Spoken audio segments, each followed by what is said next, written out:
unplugging. Hold on. What's unplugging? I'm gonna leave you over here. You're gonna stay there. So, how's everybody doing? How's everybody doing? You doing okay? You're doing great? You're doing a little upset. Ugh. So I saw your tweet about 99.3% of your audience is male. I know. Starting soon. I gotta piss. No.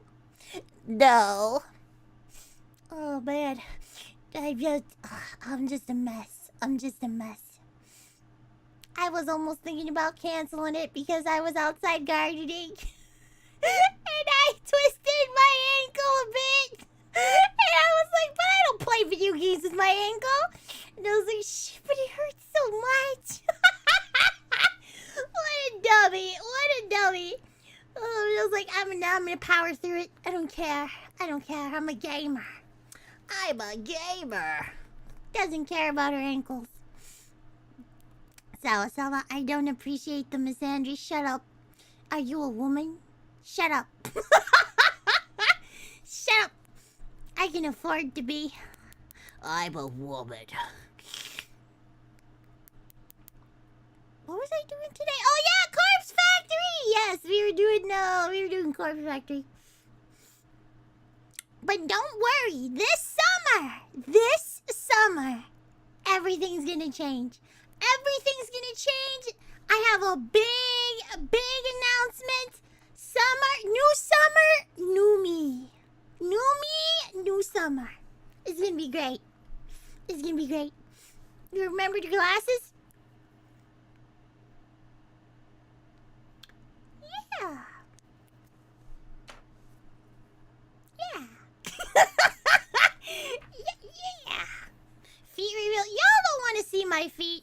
I got old lady feet. I got like fucking. I look like, you know when you're lifting weights, when you're lifting and you have that stance with your feet and you're pressing down a bit. My feet look like that all the fucking time. My veins are like popping out.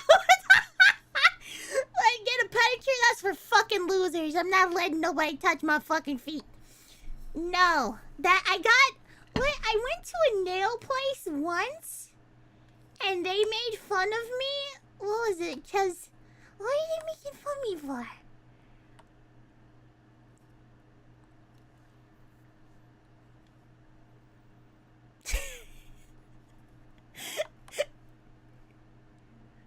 I don't know, man. This is really. Hold on, I gotta read it because I forgot to put the thingy. Hold on.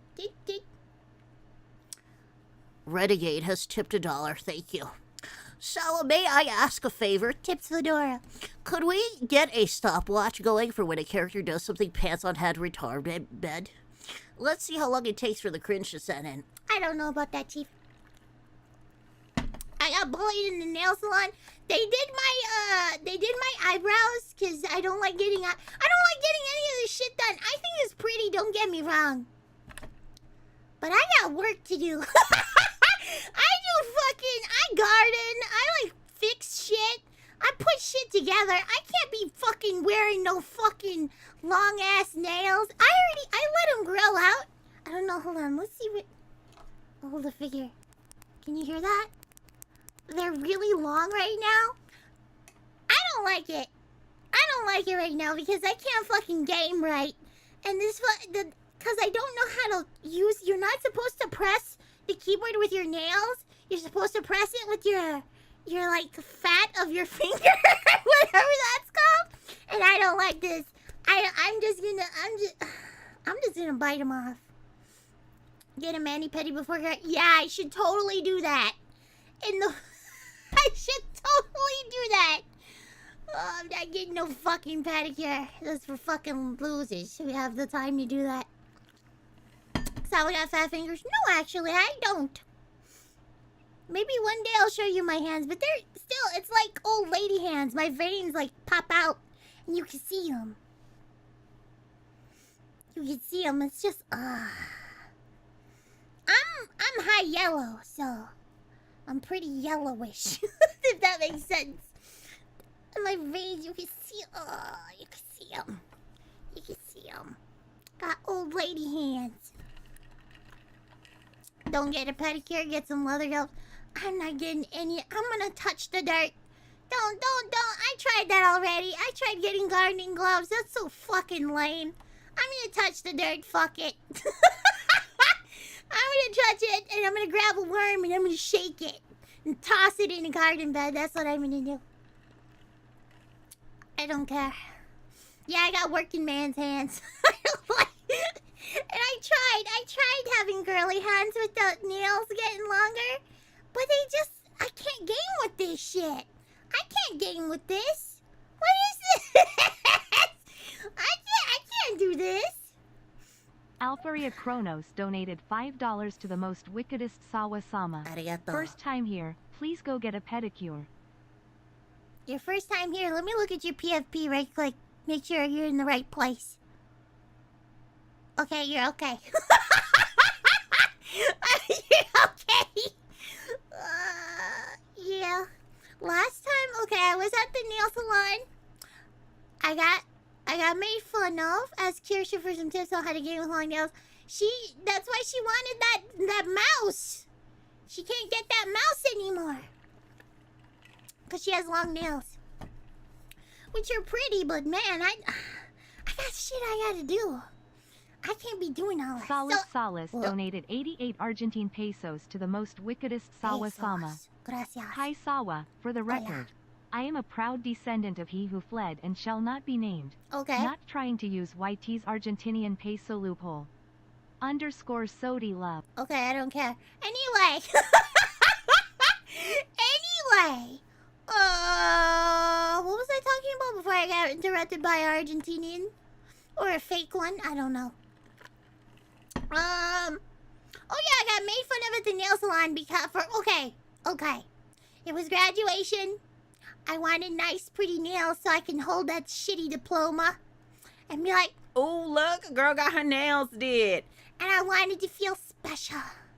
Arigato itfu for the 10 gifted memberships! Boy. Okay. So,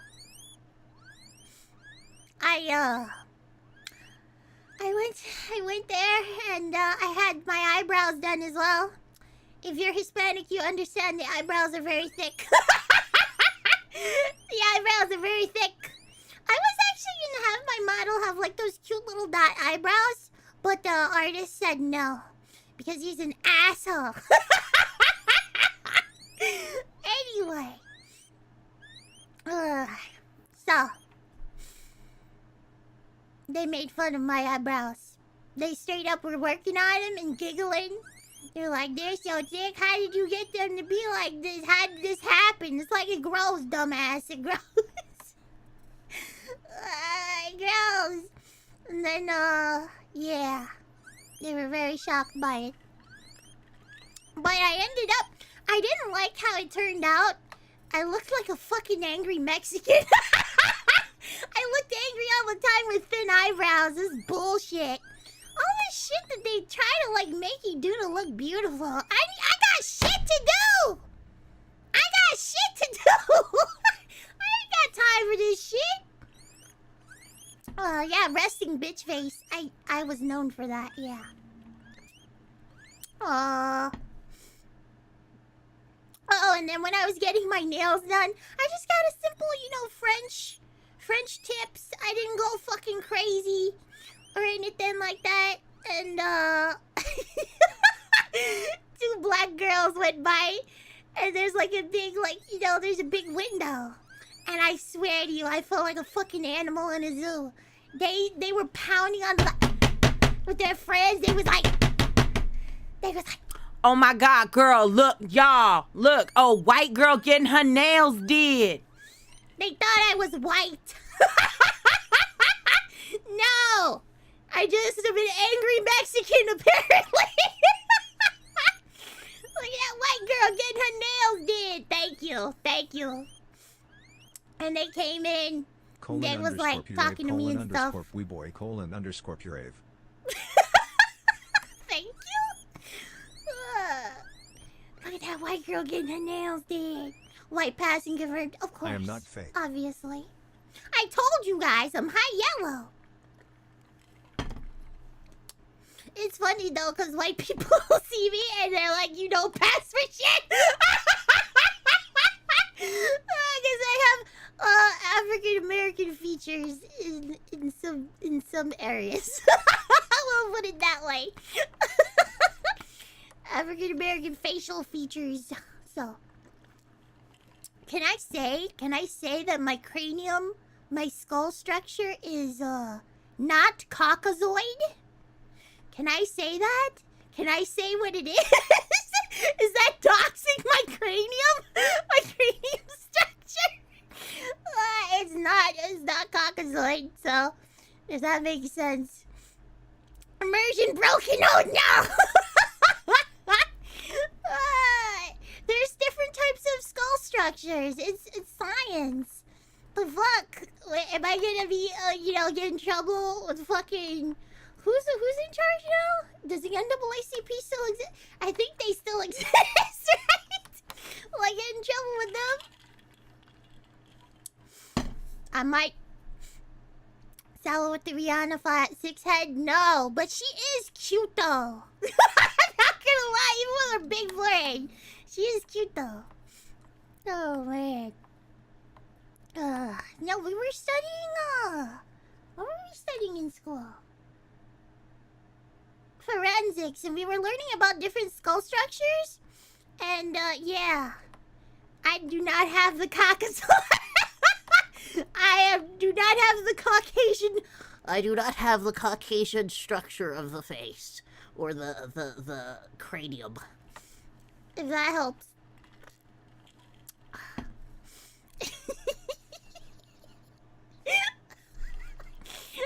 You have a Caucasoid nose. Yeah, actually, I think I do. I had to think about it. Actually, it's more of like, you ever see Native Americans? It's kind of like that, because I'm part Taino. So, like, I'm part Spaniard, and I'm part Taino, and I'm part, terrible. Like, and I'm part gremlin. They measured your skull? No, go look it up. Go look it up.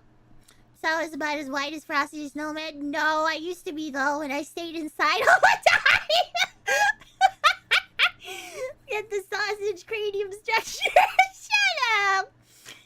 I can't say what it is, can I? It's Negroid. But yeah, it is. I checked it with the book. So, Summer is her very own race war. Oh, that's great. That's fantastic. Oh, man. Who's gonna win? Which Sal's gonna win? The Spaniard one? No, ew, Spaniards. The Taino one? No, they're too short. And icky. The African one? Maybe.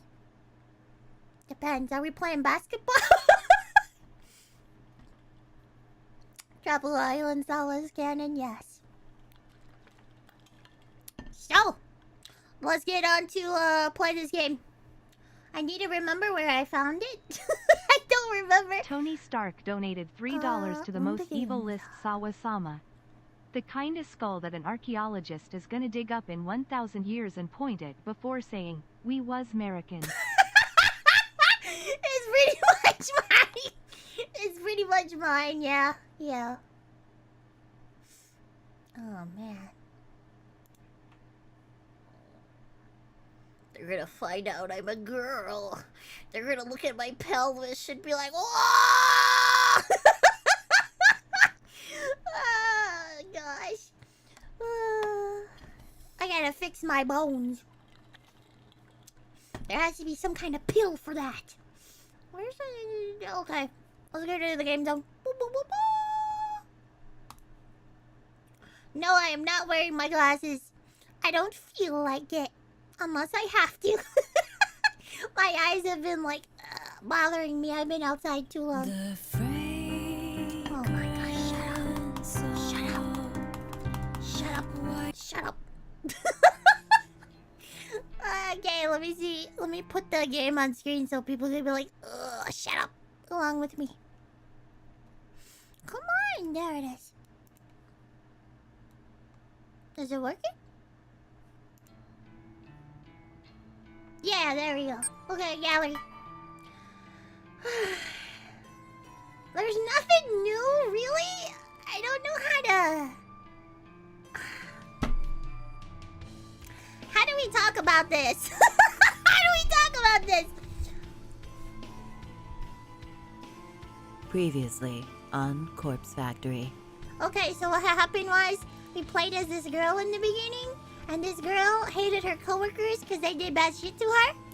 And then she found out about this website run by this weirdo in the bathroom. Run by this weirdo who we mostly played as. Noriko. And Noriko is Corpse Girl. She runs a website called Corpse Girl. And it's a website where you put in information about somebody you want dead. And somehow, in some sort of way, they end up dead. Well, we kind of know what way. They have amped up. First of all, she tried using the magic of Photoshop to scare people into offing themselves. Obviously, that was not a good tactic. Then she started working with these two to take dead bodies from the morgue that look like the people that she's been getting pictures of through the website, and then sending those bodies to the people to scare them into killing themselves. Did that work? It hasn't really worked out well. Graphic design was her passion. Yes, she put a fucking corpse girl, anime girl on the body bag and like her website URL.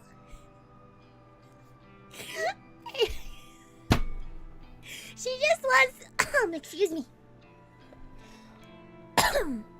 She just wants the Corpse Girl website to be successful.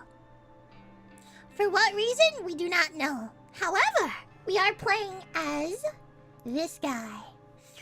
Who is a 32-year-old? Oh, what a nice age that was. He's a Kojiro.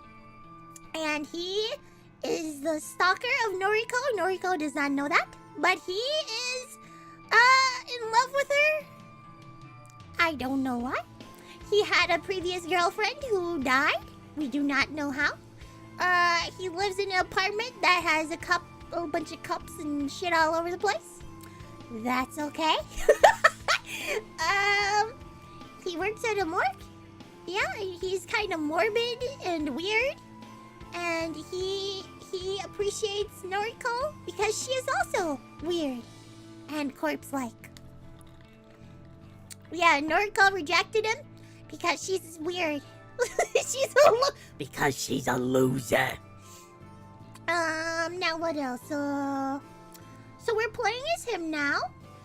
And did we beat up the fat guy, or was that just a great dream that I had? Did we beat up the fat guy? Did we beat up? Yeah, we beat up a guy who works now. Who works with another group that wants to do the same thing that Corpse Girl was doing because Corpse Girl's website got hacked. Yeah, that was bad. And I think the fat guy did it. So, yeah. And then, we broke his fingers, I think, and we kicked him in the ribs and we, did all that stuff. Yeah. What else happened? Oh! The big thing! We talked to Noriko about this. And it was hinted at, or revealed a little bit that, Corpse Girl, she's not actually Corpse Girl. She is getting what is it like? She was told by Corpse Girl to do this, to make the website. Yeah. Is Corpse Girl a figment of her imagination? Is she just schizo? Or is Corpse Girl an actual person that talks to her? We don't know. We don't know. But he was very curious about that when she said it. Why not Pooh? Well, yeah. And then she had a mental breakdown and ended up in the thing pretending to be a corpse. Yeah, that's what happened. And we are somewhere over here. I hear there's multiple endings. Am I gonna do the multiple endings? Maybe. Maybe. Oh god. Here we go. Continue. Oh my god, look at all these saves. Oh my gosh.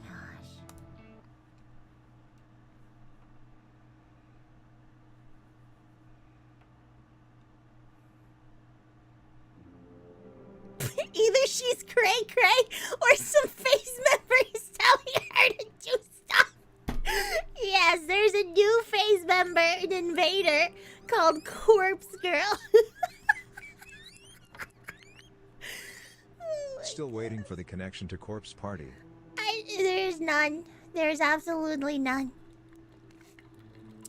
Because Corpse Party is a good game.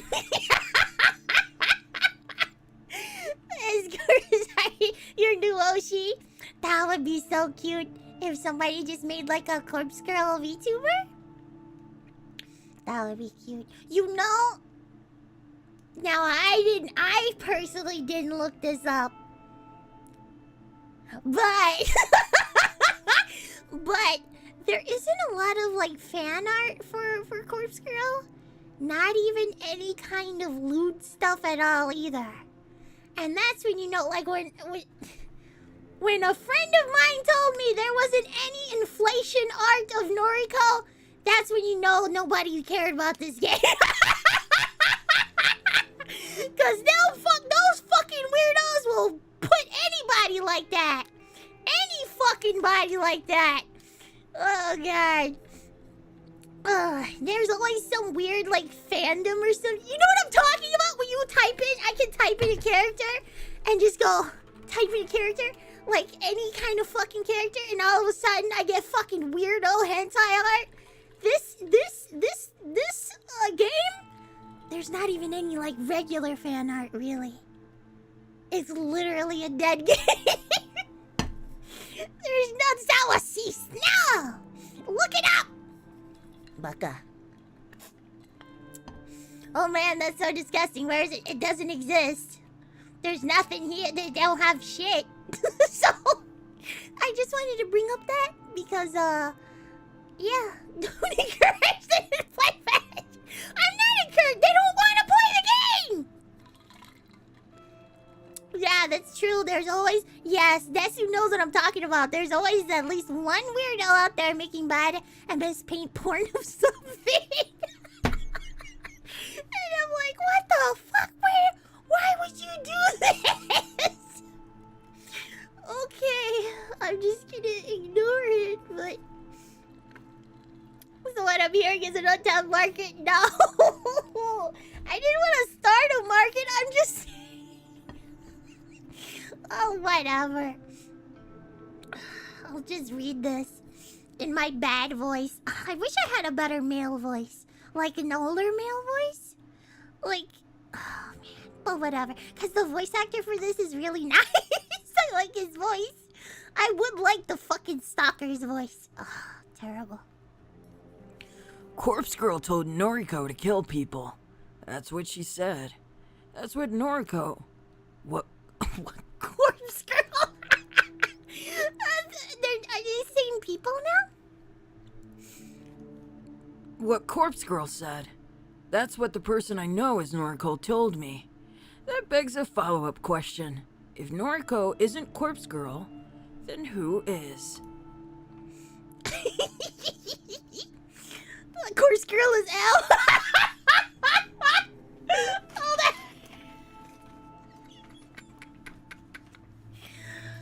There isn't guys. Calm down. There isn't any. There isn't any. It doesn't exist. Which is a good thing. It's a good thing. I just found it a shocking thing, you know? Because there's lewdness of everything everywhere, you know? I don't think a lot of people played this. Did you check? No, a friend did. Yes. A friend did. Actually, some of the mods did. I didn't want to say anything, but yeah. Because I was surprised. I was like, I'm looking on Google for art for the thumbnail. And I'm like, where? That's weird. There's hardly any fan art. If there's no fan art, is there lewd art? Nothing, bro. Nothing. Nothing. No, don't answer the call. I didn't call. Fuck you. Damn it. I need to suck on a cough drop real quick. This stupid allergies and this stupid cold or whatever I got is killing me. Shut up, K4. I think you were there for it too. I was like, there's nothing. There's nothing here. How am I gonna make a thumbnail now? Okay. Is Corpse Girl a person? Someone whispering instructions in Noriko's ear? Has that always been the case? Was I so blindsided by Noriko's ambitions for grandeur that I disregarded the truth behind her words? Is Noriko nothing but a puppet? Too many questions. Doubt Noriko will willingly spell it out for me. Not if she has gone to such lengths to mask the truth for so long.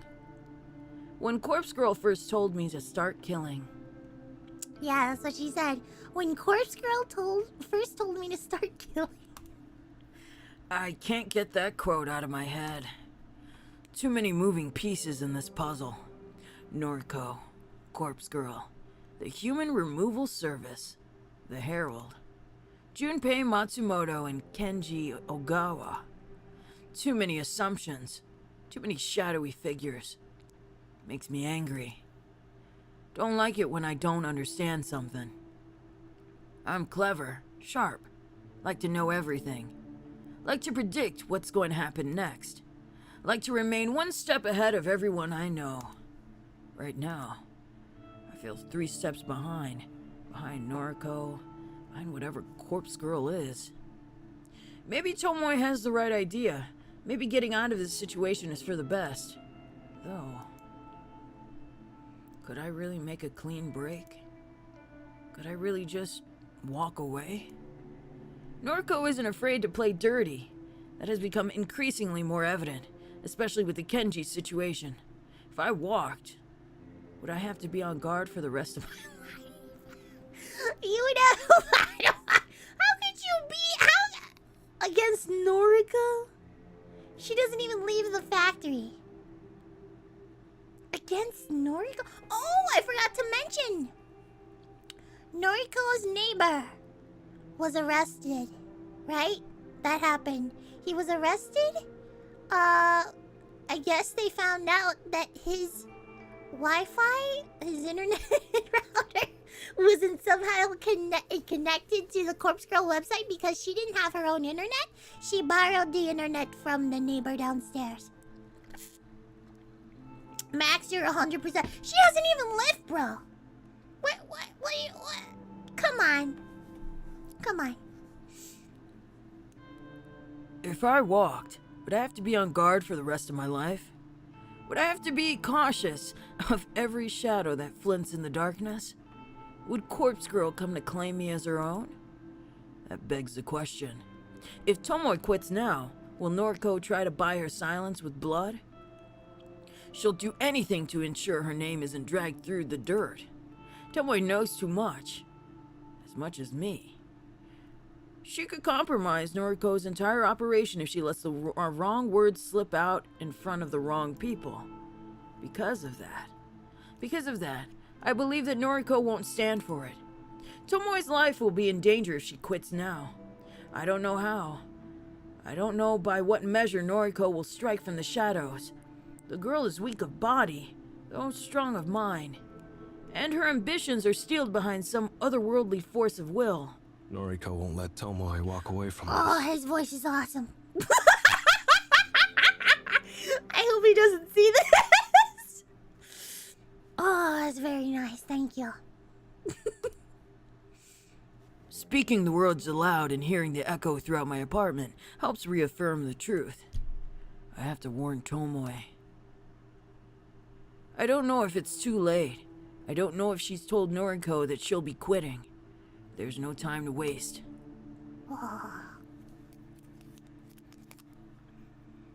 Strong of mind does he Can have I the help you? Oh yeah, it's the twink. This is Tomoe's boyfriend. Tomoe in? She's, are you a friend of hers? Oh, can you guys hear okay? Yeah. Don't forget to be nice. Okay. Um, Let me raise it a bit. Hold on. Just for you guys, I'm gonna raise it a bit to 71. Return! This is an emergency. really? Hang on. I'll go get her. I wait patiently as a guy, I assume Tomoe's boyfriend, goes to fetch her. Okay. It's fairly late now. The sun is setting. I might miss the start of my shift at the morgue. This is more urgent. Kojiro? What the fuck are you doing here? Need a word. How'd you get my address? You know what? I'd rather not know. Tomoe, who is this guy? Why does he smell like... Long story. Is he bothering you? Should I, What are you gonna do? should I take care of him? What are you gonna do? Should I take care of him? What is... Skeptical Panda donated $2 to the most wickedest Sawa-sama. Thank you. TDF reporting in. That's right. 07. Salute! Twink Defense Force! The Twink Defense Force defending all the twinks. Oh man. My nostrils flare a little as I choke back a laugh. This guy is pretty scrawny. I'm no martial arts champion, but I find it hard to believe he'd pose a threat to me. Nah, it's all good. He's harmless. Mostly. I see. He flashes me an untrusting Need glare. to talk. It's important. Fine, come in, come in. Him. I point a finger at the He boyfriend. needs to go. Seriously? Yes! Yes, come on. What do you think I'm here to talk about? Ugh. Yeah, fair point. Shinya, can you, like, clear off for a bit? Tomoe, I want to know what's going on here. Just who is this guy? Is he an ex-boyfriend of yours? No! Because I'll fight him. You just watch me. Are we gonna see another fight? Oh my gosh! No need for that. Not here to steal your girl. Just listen to him, Shinya. You've no need to worry. Fine then. I can tell when I'm not wanted. Oh no! He's crying! Oh no! If anyone needs me, I'll be outside. The boyfriend storms off like an upset toddler, and I finally allow myself to crack a smile. What a catch.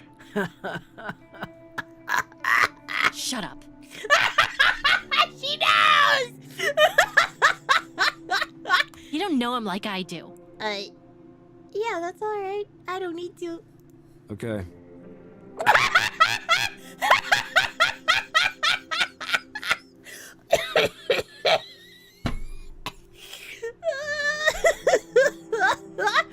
Okay.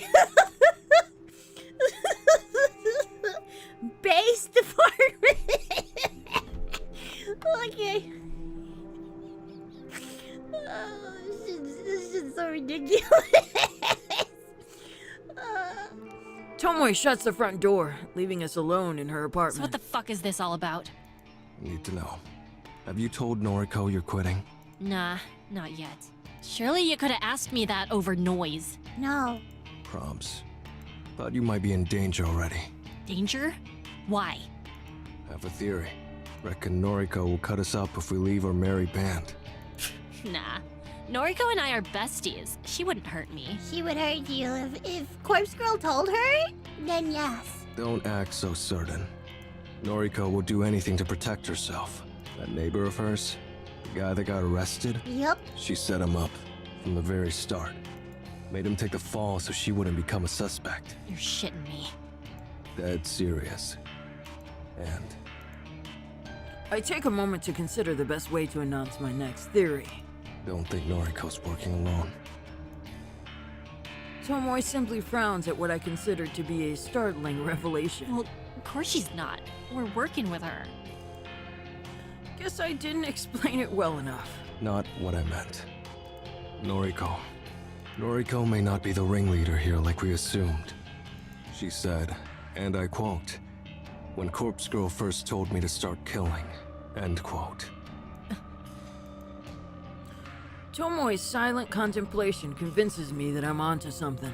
Something that neither of us had stumbled upon previously. Oh, shit. I thought Noriko was Corpse Girl. She always calls herself that.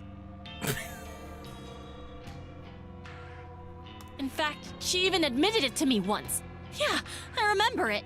I kinda suspected it and I asked her about it, and she confirmed it. Sure about that? Well, pretty sure, yeah. I'm not too sure she did. Interesting. Now I'm starting to doubt myself. You should. Don't sweat it. Noriko does refer to herself as Corpse Girl. I'm sure of it. She does and then she doesn't. Right? I thought so. But I'm still uneasy about it. Someone convinced her to start killing, and she seems to think it was Corpse Girl. Ugh. I don't get it. Neither do I. But I'll get to the bottom of it. Right. For now, for your own safety, don't tell Noriko you're quitting. Seriously? I don't know how she'll react. What a drag. I really don't want to do this anymore. Be patient. Give me a bit of time. You sure you can sort this out? Yeah. I'm not exaggerating my confidence. I've determined to learn the truth about Noriko and the identity of Corpse Girl. Maybe I can figure out why this all started. Why Noriko is so intent on continuing down her path of destruction. Leave it to me. Thanks. Oh, he thinks he can save her. Oh no. Later then. I can save her. No. God, oh no. Oh no. I make my way to the front door and swing it open. I'm slightly startled when a heavy form stumbles into me. With his ear pressed up against the door, Tomoe's boyfriend couldn't avoid falling forward as the door opened. I looked down at him sprawled on the floor, groaning. You okay? He'll be fine. Get up, Shinya. He clambers to his feet and dusts off his trousers. I was, just, Gotta go. Bye. Don't have time for this. I push past him and make my way out of the apartment complex. What a weirdo.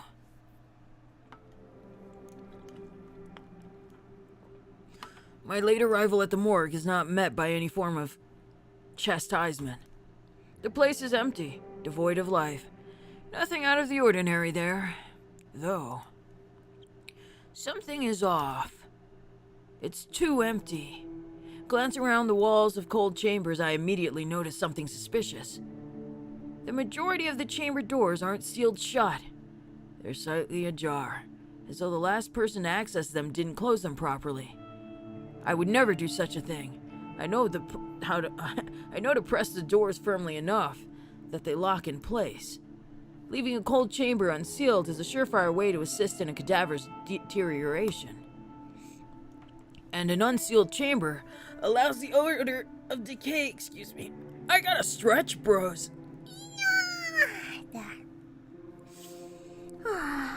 And an unsealed chamber allows the odor of decay to leak into the morgue. Right now, I don't smell anything out of the ordinary. Meaning, these cold chambers are empty. Someone has removed the cadavers that were stored inside. This place is full to the brim just a day ago. There wasn't a single empty cold chamber. Now, a cursory glance shows that a good 90% of the cold chambers are unsealed. Fuck.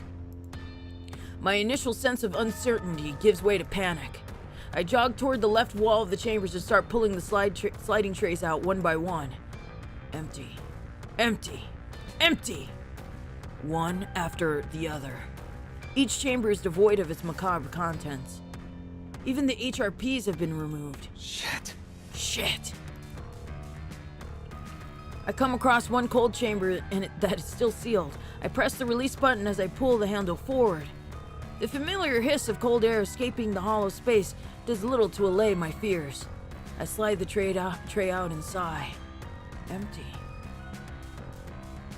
Shit though.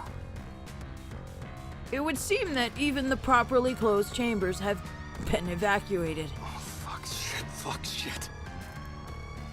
I dash to the opposite wall, the row of cold chambers that store bodies not due for cremation. The row that Noriko isn't allowed access to. But just like the other wall, every chamber is empty. Doors ajar, unsealed, empty. I thoroughly check each and every one. No luck. I trudge toward the computer at the far wall. Logging into the inventory, I scan through the list of recent arrivals and departures. No bodies came in today. Unusual, but not itself a cause for concern. More importantly, no bodies have been checked off as removed from the premises. Each and every body that has disappeared from this place has not been accounted for. The correct protocols have not been adhered to. I can only draw one conclusion. What do you think it is, guys? What do you think it is?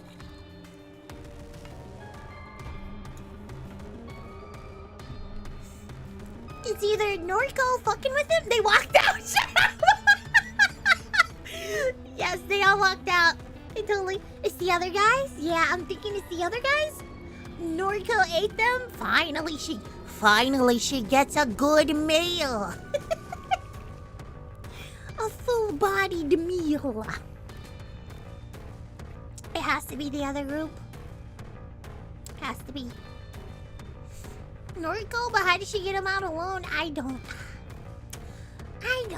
know how it could have been her, right? The morgue has been robbed. Yeah, they robbed it. Fatso knew that Kojiro worked Sorry at to the rock morgue. up Yep. so late. Yep. It's fine. I was awake. Okay, Vampire. bad news. Hit me. Morg's been plundered. Plundered? What, are you a pirate now? Wait, your tone. You're not joking. No, Explain. all the cadavers have been stolen. Cold chambers are completely empty. Fuck! Yeah, my thoughts exactly. How could you let this happen? Me? I'm no security guard. Don't put this on me. How am I supposed to acquire corpses now? Oh my gosh. How the fuck am I supposed to appease Corpse Girl? Okay. Despite the fact that she's having a Noriko moment.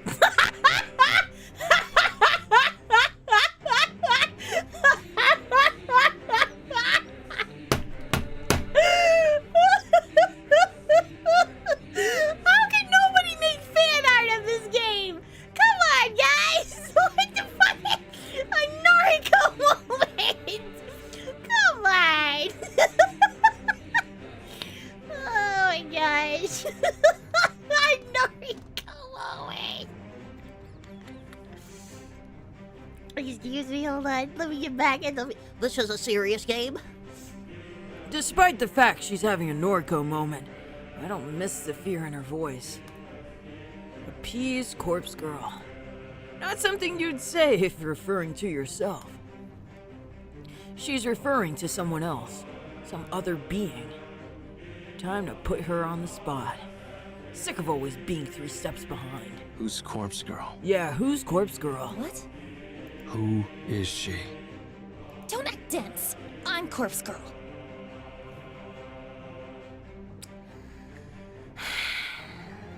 If you're trying to be funny, it isn't working. Now isn't the time. We've lost everything, Kojiro. I've got a couple of bodies here at the factory, but they're allocated to victims already. Corpse Girl gets any new requests, we won't be able to fulfill them. There, you did it again. You referred to Corpse Girl as another person. Can you stop messing around? Don't you see how serious this is? I do. I do. I see how serious this entire situation has become.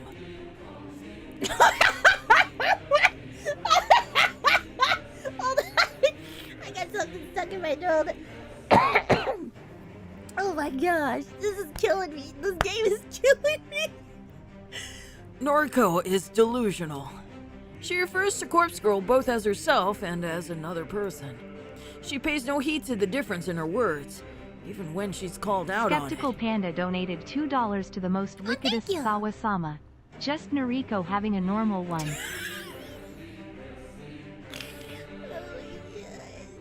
Well, I forget to do the month thing. Dang it! I'm such a bad streamer. Boy, boy, boy, boy, boy, boy, boy, boy, boy, boy, boy, boy, boy, boy, boy, boy, boy, boy, boy, Corpse boy, Girl boy, disappears boy. with her meds.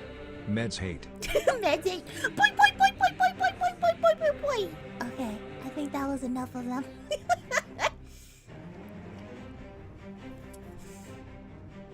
She doesn't seem to be aware she's doing it. Could be a personality disorder. Can't place blame on her if that's the case. But I think it's more than that. She believes she's being guided or goaded by Corpse Girl, forced to achieve her ambitions. There's more to it than a personality disorder. Something I'm not seeing. So, what do we do? What can we do? You'll have to break into another morgue. Start stealing corpses for Come me. on, bitch. No. No. Yeah. No. What do you mean, no? Don't say no to me. No. I'd do just about anything for you. But sometimes, you need to know when to call it. Hello, based department.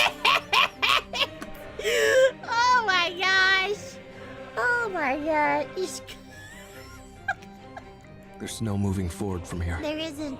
I can't give up, Kojiro. Yes, you do. I've come so far. Somebody stole the cadavers from the morgue. From my morgue. Somebody who knows what I'm involved in. It wasn't an attempt to stop what we're doing. What do you mean? Oh. It was a message. Whoever did it wanted to prove that they are more powerful than we are. Yeah. Pulling several hundred stiffs from a morgue. All at once without getting busted. Yep. That's something even we couldn't achieve. Someone knows our operation, inside and out. Someone knows what we do and how we do it. And they wanted to prove that they can do it better. The human removal service. Who else? Damn it. Hope you can see the truth now. We can't continue with them in the picture. You're right. Our next move is to destroy them. Destroy the Herald. How? Okay. That wasn't exactly what I was getting at. I was only trying to discourage Noriko from continuing with her operation. What do you propose? You said you'd do nearly anything for me. Oh, here we go. Right. Shit! I shouldn't have said that! More or less. You might as well have said, I'm a simp for you, Noriko! Noriko! Then... hunt down Junpei Matsumoto. ¿Por qué? Again. He needs to reveal the identity of his leader, the Herald. Right. Didn't work so well last time. It didn't. Can't forget that night. Had the guy beaten and bruised on the ground. Stubborn pup. You were interrupted last time. Aoi got in the way, didn't she? Yes, she did. Yeah. Tried to defend her boyfriend. You need to extract information from Junpei at any cost. When you're done, kill him. I have no problem with that.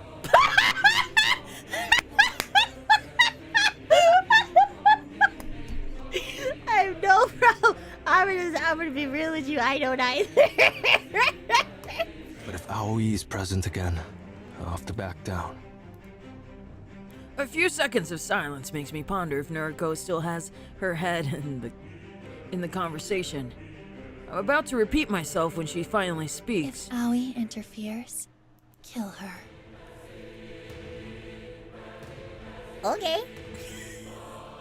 And just like that, Noriko's true heart is revealed. She will stop at nothing to achieve her goals. I was right to fear for Tomoe's life earlier. I was right to fear for my own. If Noriko will cut down her best friend in the world, then she will show no mercy to anyone else. This kind of resolve. Wait, why didn't it show? Hold I on. want something in return. Hold on. Go up. It didn't. President Gale is a member for 8 months. Kojiro says he's smart, but he couldn't spot the schizo. No, he couldn't spot the schizo. Israel Romero, you are now a playboy. Wait. Oh wait, we got a gift. Oh, that's why. They're all playboys now. Get in the cage, kids! Oh, thank you, Monkey's uncle, for the 5 gifted memberships. Boy. Ah, there we are.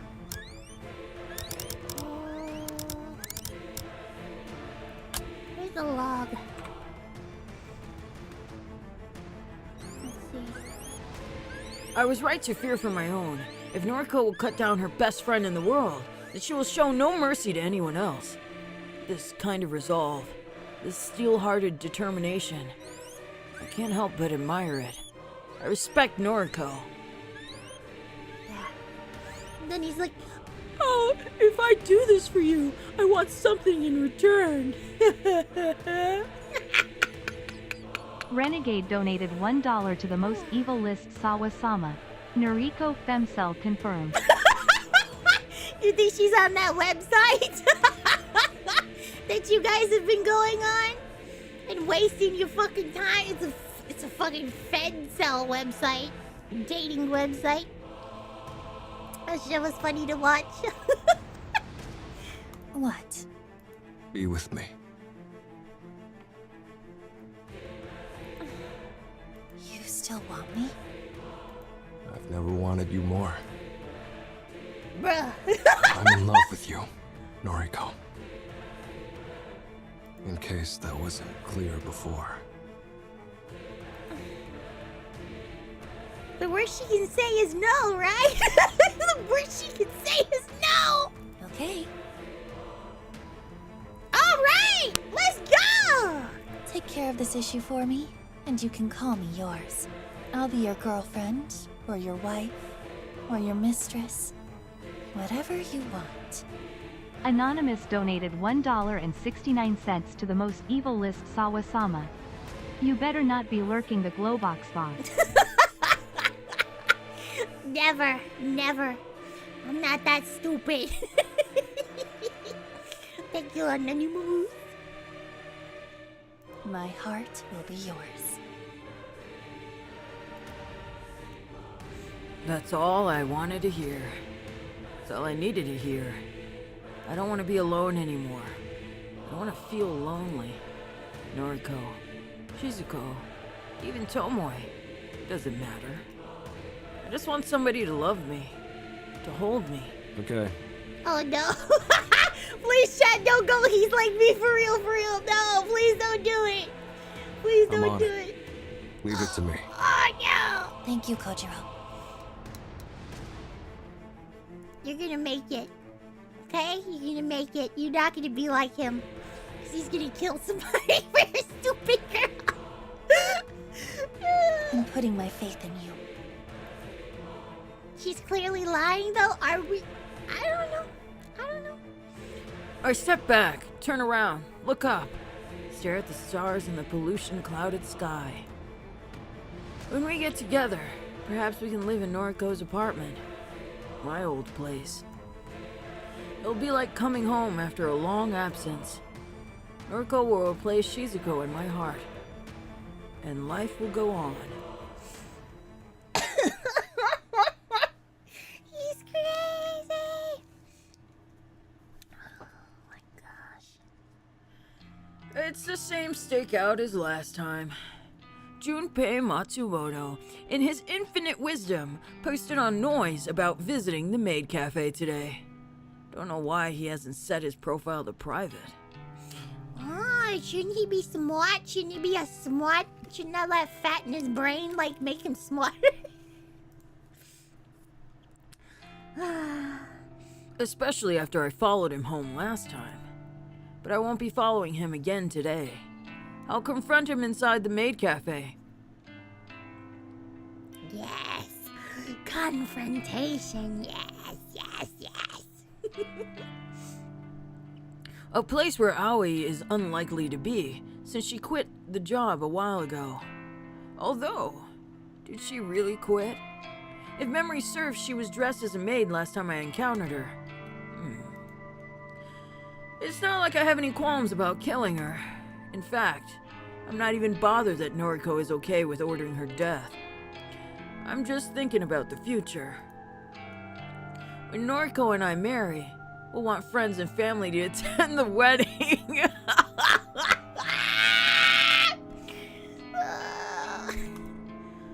Noriko will need bridesmaids and maid of honor.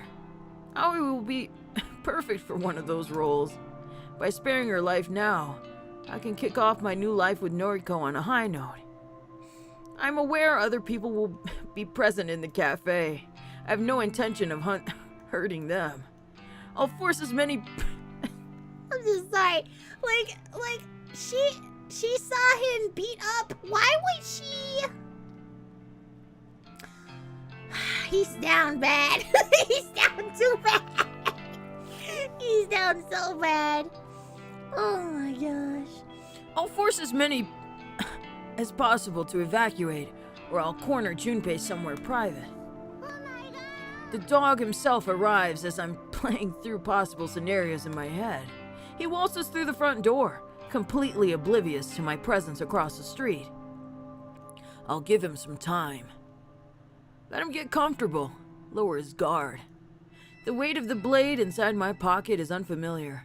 Not like it's so heavy that it'll restrict my movement, just feels strange. Figured it was better not to tackle this unarmed. It's an emergency measure. After 20 minutes, I approach the Maid Cafe's entrance.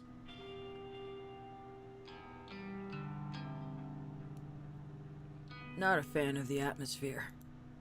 Too flashy for me. Prefer somewhere more simple, laid back. Junpei has a table near the far wall, alone. Not that I expected any different. A blonde maid trots over to refill his drink. He nods politely, but doesn't say a word. Hasn't seen me come in yet. Someone asks if I want a table. I don't respond. Someone else chimes in, something about paying the cover charge. I don't know. My attention is on the dog.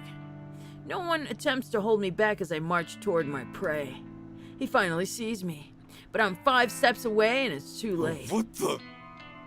Long time. You're crazy, man. Get away from me. Looking at him up close, he doesn't seem too worse for wear, considering our last encounter. I start to wonder if I went too easy on him. Can I sit here? Hell no. Get out of here. Thanks. I pull up a chair and sit directly across from him. The blonde maid from before offers me a menu. Then she gasps, and I hear something shatter on the floor. It's you! Renegade shut up, donated Ollie. $1 to the most evil list Sawa-sama. Oh cool, the red will camouflage the bloodstains. Thank you, Renegade. Strange. Aoi didn't quit her job after all. No, she didn't. She wouldn't. And I'm starting to think, this is some bullshit. Did she lie to Noriko? Did Noriko lie to me? I'm 90% sure it's her, anyway. Stay back, babe. I got this. Yep, it's her. Thought you quit. Huh? I thought you quit this job. What? How would you know that? I realized that I shouldn't spill any details on my relationship with Noriko. Forget it. Oh, you think you're hot stuff, right? Tailing me, beating me up, and now you're digging into my girl's business? The fuck is wrong with you, man? What the fuck is wrong with you? Excuse me for a second. I stand up slightly and lean over the table. Junpei recoils as my fist pummels his nose. Sorry, had to do it. I sit back down and wipe my bloody knuckles with a napkin. Junpei clutches his face and sobs. Aoi is visibly shaking, standing next to her dog, unsure how to react. By some miracle, I don't think anyone else around witnessed the punch. All in public, yes, like a real G.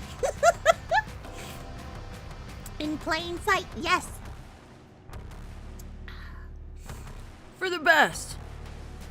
For the best means we can get down to business without interruption. Some questions for you. You broke my nose! Shush. Haven't asked my question yet.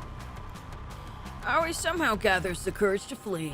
I don't watch her leave, but I get the sense she's gone to fetch What do help. you know about the robbery of the hospital morgue? I don't know what you're talking about. No, not the answer I wanted. Junpei makes the mistake of possessing fingers. I jam a steel fork into the back of his left thumb and pin it to the wooden table. You're going to give me the answers I want. Am I clear? You're a nutcase. You're psycho. No. For my next question, how did you find out about my involvement with Corpse Girl? It seems that Junpei is carefully weighing his response for the first time. Instead of outright defiance, he wisely chooses to grant me a satisfactory answer. It wasn't hard, man. You're not the most stealthy dude around, you know? Explain. You and that blonde gal girl, Tomoe Watanabe, you're not cautious enough. Whoa. Welcome, Flame, you're a playboy now. Wait. Oh, back to this. So, he knows Tomoe's identity and her involvement. This hound is truly a liability. It's not hard to tell you when you drive that hunk of shit van around town, dropping dead bodies off to corpse girls' targets. That's why it was a dumb plan to begin with. He knows a lot. Way too much. How far does his knowledge extend? I see. My next question, then. Do you know Corpse Girl's identity? I think the real question is, do you? I consider his words. Do I know Corpse Girl's identity? Beginning to doubt that. Had he asked me a week ago, or 2 ago, I would have thought of Noriko immediately. Now, the way that Noriko has been referring to Corpse Girl, I'm not so certain. But I won't let this wounded mutt have the upper hand. I won't let him pry open gaps in my defense. Wrong answer. The only other piece of cutlery at hand is a metal spoon. I dive the slightly pointed rear end of it into the pointer finger of Junpei's already injured hand. Corpse Girl's identity? Fine. Noriko Kurosawa. Interesting. I see. A hesitant tap on my shoulder from behind me causes me to turn. Leave him alone. Aoi has somehow gathered half a dozen other bystanders. They're all glaring at me, fists clenched, ready to try and forcibly remove me from the premises. We're not done here.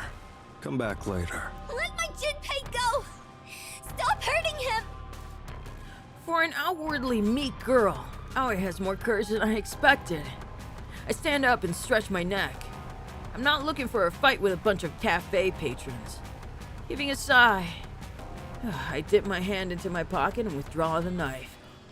Holy mo! We getting serious! Flashing it in front of the mob says more than my words ever could. They all back off, a few letting off snivels in despair. Aoi, either out of bravery or fear, holds her ground, a single watery tear welling in her eye. Left eye discloses her true feelings. Leave. Everyone. Now. Doesn't take more than this animalistic primitive command to convince the crowd to disperse and rush for the door. Aoi is amongst the fleeing throng. and she mouths the word sorry as she catches Junpei's eye. Satisfied that we will not be interrupted further, I return my attention to Junpei. He sobs vocally. Don't kill me, man. I'll do whatever you want, you know? Please, I'm begging you. I've got my whole life ahead of me. Relax. Only one more question for you. What? What is it? Who runs the human removal service? Who is the Herald? I'm being completely honest with you, man. He doesn't know. I don't know who he is. He doesn't know who he is. Oh no. He wears this creepy-ass mask and never speaks. Can't quite tell if the dog is being sincere or lying through his teeth. I need more than that. Who would know his identity? Shit. Look, man. The human removal service. It's only the two of us. It's only the two of us. Me and the Herald. He recruited me online, you know? He makes me do his legwork. So, if I don't know who he is, no one does. Except him, of course. Huh. Not good enough. Not the answer I'm looking for. I lean over the table once more, keeping my knife clearly within the dog's vision. Not happy with that answer. Pick a finger. Shit, no, dude, seriously. Ask Pick me the a pinky. different question. Pink the pinky. Please, please. Pick the pinky. Kojiro. A voice I didn't expect to hear rings out from behind me. Noriko, Enough. why are you here? I overheard everything. It's enough information to use. Wait, why are you here? Well, why? Is it? Noriko strides forward. It's a little unnerving seeing her in the real world, away from the factory. She's been cooped up there for so long. Her pale skin looks almost otherworldly beneath the cafe's gaudy lights. For whatever reason, she's wearing her best clothes. They're almost clean, as though she recently did her own laundry. Yeah, did she just teleport? Like, what the fuck? Where's law enforcement? Bro, we don't even know. They just... Oh my gosh. The police in this shit is just retarded. She walks with a purpose, one foot in front of the other, but her gait is unsteady, and she is visibly trembling. At the end of her path, she rests her palms against Junpei's table and takes a calming You breath. stole the corpses from the morgue. No. Yes. Noriko doesn't miss a beat as she flashes her phone at Junpei. I can't see what's displayed on the screen. The dog hangs his head almost immediately. It was me. I robbed the morgue. Bro, what did she have on the phone? What did she have on the phone? Noriko pockets her phone, and she tosses a small bundle of bandages onto the table. Bandages?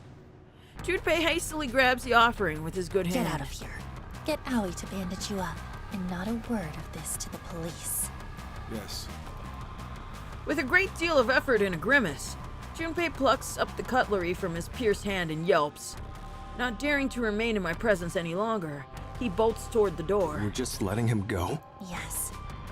Don't understand. You don't need to. I don't need to. Yeah, I don't like that. Don't like that. Don't feel comfortable not knowing what's going on. What did you show him on your phone? Leave it, Kojiro. Put the knife away. We're leaving. I obey her orders, returning the knife to my pocket. I follow her unsteady lead as we exit the empty Maid cafe. His search history. How did you get that? Oh my gosh. Noriko gasps unhealthily as she quickly consumes her weight in water. With a loud swallow, she brings her sleeve to her lips and wipes her mouth dry. The empty water bottle clatters against the concrete, and Noriko's gaze returns to me. It's a bit better. The visit to the Maid cafe got the better of her. She spent too much energy intervening in the confrontation, but her motives for doing so remain unclear. Fill me in. There's no need to kill Junpei. Why? Why? He knows everything. Yeah. Knows me, knows Tomoe. He knows... you. Noriko hesitates, but she doesn't flinch at the revelation. Something tells me she already knew this much. Junpei Matsumoto will be dead by sunrise. Okay. I made a request, Kojiro. Okay. Okay.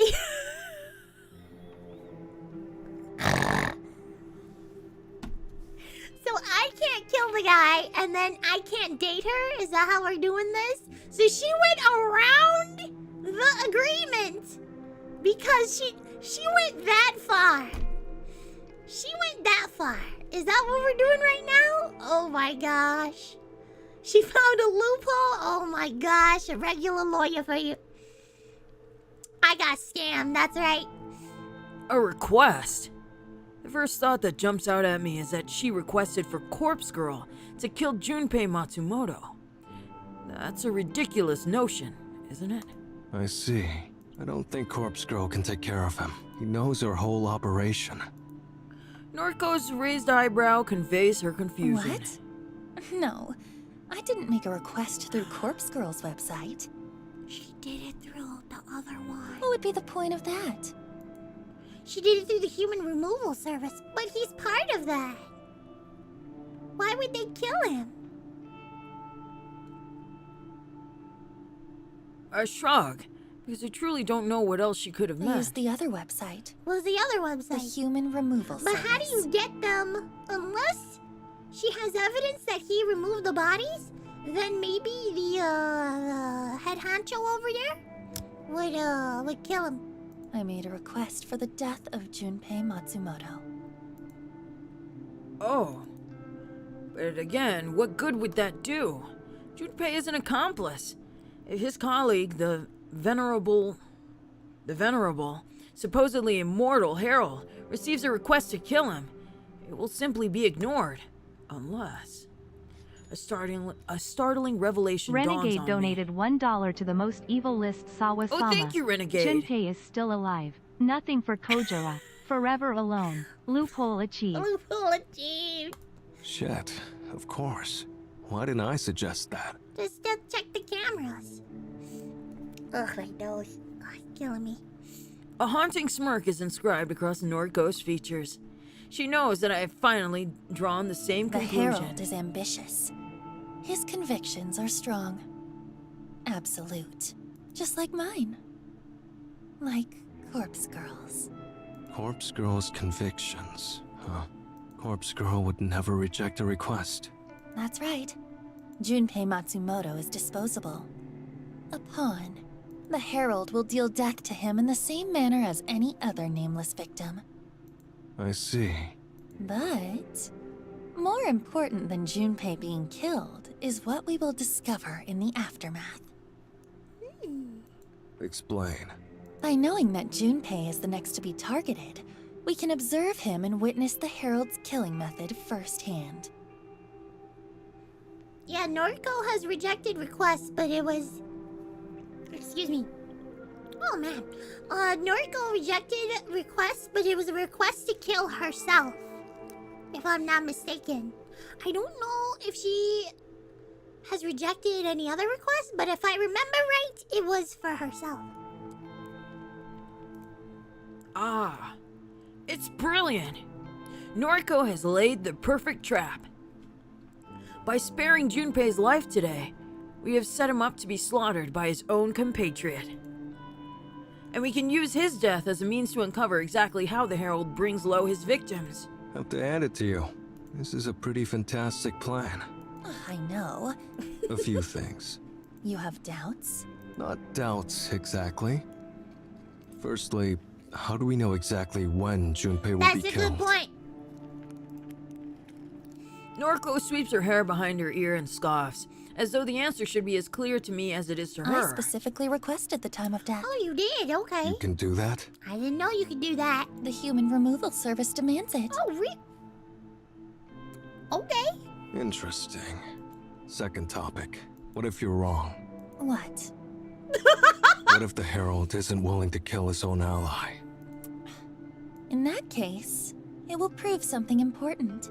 It will prove that we're dealing with a complete amateur. Someone whose convictions could never reach the strength of corpse girls. Never. Oh, thank you, Destronic. You're a member now. You're a guinea pig. Boy. Get in the cage, kid!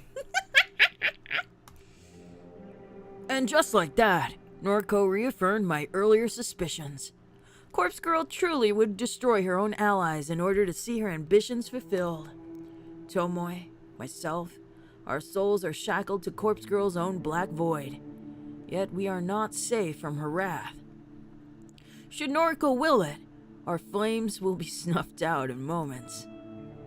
We are nothing to her. Dirt, dust, ash. We will be blown away like the useless, incinerated remains of a cadaver. Understood. Let's uncover the secrets behind the human removal service.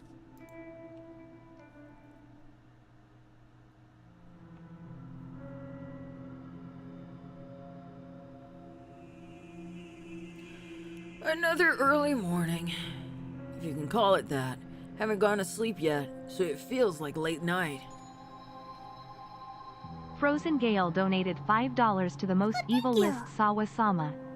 The human removal service asks for a specific time, but then they only show up within in a 5-hour window, making you waste your day waiting for them. Yes? But they get the job done! Unlike that corpse girl. Noriko has me on a short leash. Think she knows it too. Apparently she specified this as the place of Junpei's death. Don't know how she knew of it. This parking complex belongs to Junpei's apartment building. It extends 2 or 3 levels underground. Again, Noriko specified the exact location of the death. The human removal service seems to take user requests very seriously. How much further in? Shh. Keep your voice down. I'm just looking for a good vantage point that we can hide. Her words are severed by a violent gasp. Unable to speak another word, she simply points. My eyes obediently follow the direction of her slender finger.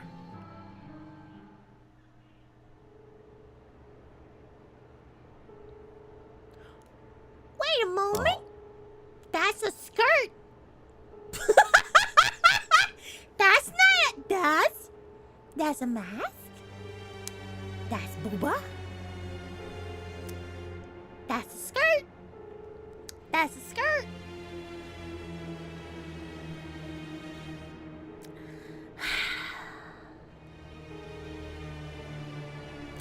I gotta go use the bathroom and think about what I'm doing with my life. I gotta go use the bathroom. I'll be right back. Don't worry, I'll be right back.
silly? Don't you feel stupid? Don't you feel baka?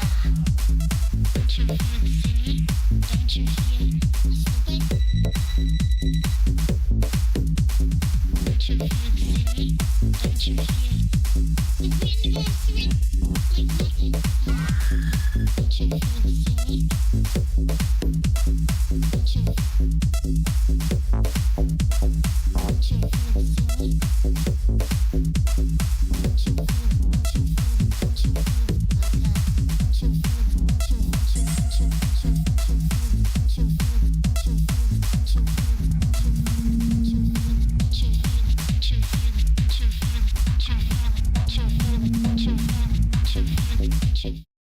Okay, I'm back.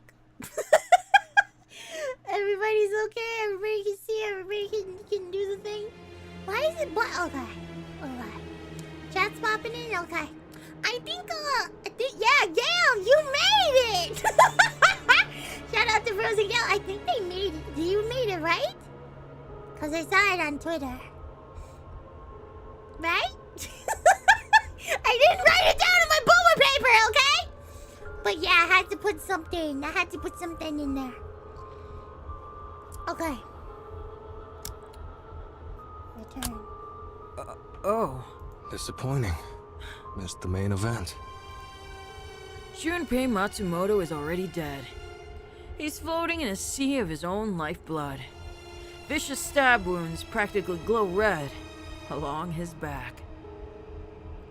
After examining his remains, I turned my attention to the less interesting figure standing motionless beside him. You. The masked stranger looks like a villain from a B-rated slasher film. He's covered from head to toe in dark clothing. A zipped-up jacket with extra long sleeves, a hood, a skirt. Does that not... Yes, thank you. He's wearing a skirt? He has big tits? What's going on here? We don't know now, chat. They may have the he pronouns.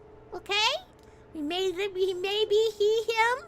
So, be respectful while they kill this fatty. You know, you don't have to be disrespectful to this murderer, okay? I love that shit. I love that shit so much. They're like, yeah, so they did all these bad things, but you don't have to say that you don't fuck with their pronouns. Like, ew. It's the funniest shit ever. But I'm like, he engaged in essay, dude. Yeah, but that doesn't give you the right to call him her him. Yeah, it was the Christian one. It was the Christian. Which I don't necessarily know what happened with that situation. Oh well. I kind of lost the story about it when he went to jail. I mean, she. Yeah, he's out? Oh, yeah, he is out, isn't he? I wonder why. Anyway. The cut of the figure's clothes combined with his physique gives me the impression that he may, in fact, be female. Is this the Herald we've been searching for? The bloody corpse at her feet would suggest that it is so. That mask. The mask? It's simple, white. Probably porcelain. It's reminiscent of something. Some fictional character, or maybe some film villain after all. The Herald still hasn't moved. She's as still as a statue. Gaze vacant, her eyes impossible to discern behind the mask. The Herald? For the first time, the figure moves. It's a startling jerky motion, like a mannequin or a puppet being pulled by strings. Her head cocks to the side. She seems to notice our presence for the first time. But in answer to Noriko's question is not forthcoming. Okay, I step to the plate. You really immortal? The Herald doesn't react to my voice like she reacted to Noriko's. She has half returned to a stiff, doll-like state. Pretty easy to prove if someone or something is immortal, and I've always had a curious mind. I draw the knife from my pocket and launch it at the mannequin. The blade embeds itself in the thing's shoulder, and she doesn't so much as flinch as a trickle of blood pools around the shining steel. Oh, Mr. Hart. Kojiro, why did you do that? I wanted to know she's immortal! Anyway. I shrug and take a step toward the Herald before Noriko tugs at my coat and holds me back. She takes my place and puts herself between me and the Herald. Tell us who you are. We deserve to know that much. Something in Noriko's words, the sound of her voice, the tone of her plea, causes the Herald to move once more in acknowledgement. The motion this time is quick, fast, calculated. The Herald moves a sleeved hand to withdraw a knife from her shoulder, and she allows the blade to drop down to the concrete ground with a dull ding. Before the knife hits the ground, the Herald turns her back to us and breaks into a sprint. Shit. Not cut out to chase her. Don't bother. We won't catch up. What if she's actually Corpse Girl? The Herald is actually Corpse Girl. The Herald disappears into the darkness of the parking lot.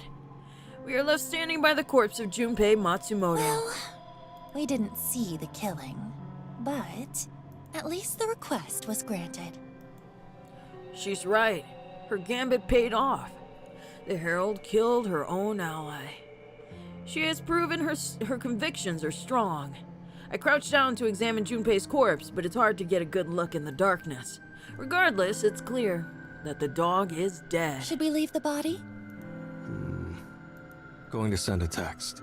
Huh? Who are you messaging? See if I can pull a few strings. Wouldn't mind if the corpse ended up at my morgue. What are you planning? Nothing. Really. Just want to prod and poke a bit. Noriko's subsequent grunt is a clear indication that she doesn't fully believe me. Do what you want. I will. I've gained as much from this as I had hoped. I let her trail off as I turn my attention to my phone. I swipe through my contacts and quickly compose a message to a few people in particular. If it all goes well, an investigation team will shortly arrive to examine the scene. I'll be gone by then, but if my contacts do their job correctly, they'll haul Junpei back to the morgue. I pocket my phone and scurry towards the blood-soaked knife I launched at the Herald. It slides back into my pocket, and I signal to Noriko that we should depart. Goodbye, Junpei Matsumoto. She waves half-heartedly at the corpse and lets out a childlike giggle. We got him.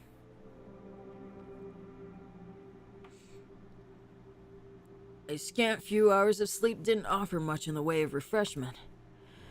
Have to be at the morgue again in an hour. Not that there's much to do there since the place was robbed. Perhaps a few more cadavers will have arrived. Perhaps Junpei Matsumoto's corpse will be there. I should take this opportunity to take a breath. I have a question, okay? Hold on. I gotta change my voice. I have to swallow to do that. Okay. I have a question. Why? So they just took all the bodies and you not fired or some shit? Or you're not investigated? Or there's no detective coming in? Hey! Did you do it? Like, why would, like... It's a question. Like, what? Like, you didn't get fired? Wouldn't he get fired? Exactly, Gail. Exactly. Like, wouldn't there be consequences to some of this shit? And it's just like nothing. Oh, they stole all the bodies. Did you not report it? Shouldn't you report it? Shouldn't there be like, yeah, FBI, open up. That kind of shit, you know? I don't know. Is that why the police only get involved when the writers want them to? That's why this... I don't like to be mean here, but a lot of this is very... It's not that good. I'm sorry. It's not that good. Consequences will never be the same. There should be fucking consequences to this shit, you know? Nothing. We get nothing. So dumb. Yeah, it's so dumb. Let's see. I should take this opportunity to take a breath. Been a while since life slowed down like this. No requests coming through for Corpse Girl. No bodies to haul around with Tomoe. No cadavers to catalog at the morgue. Life should be good. I'm still alone.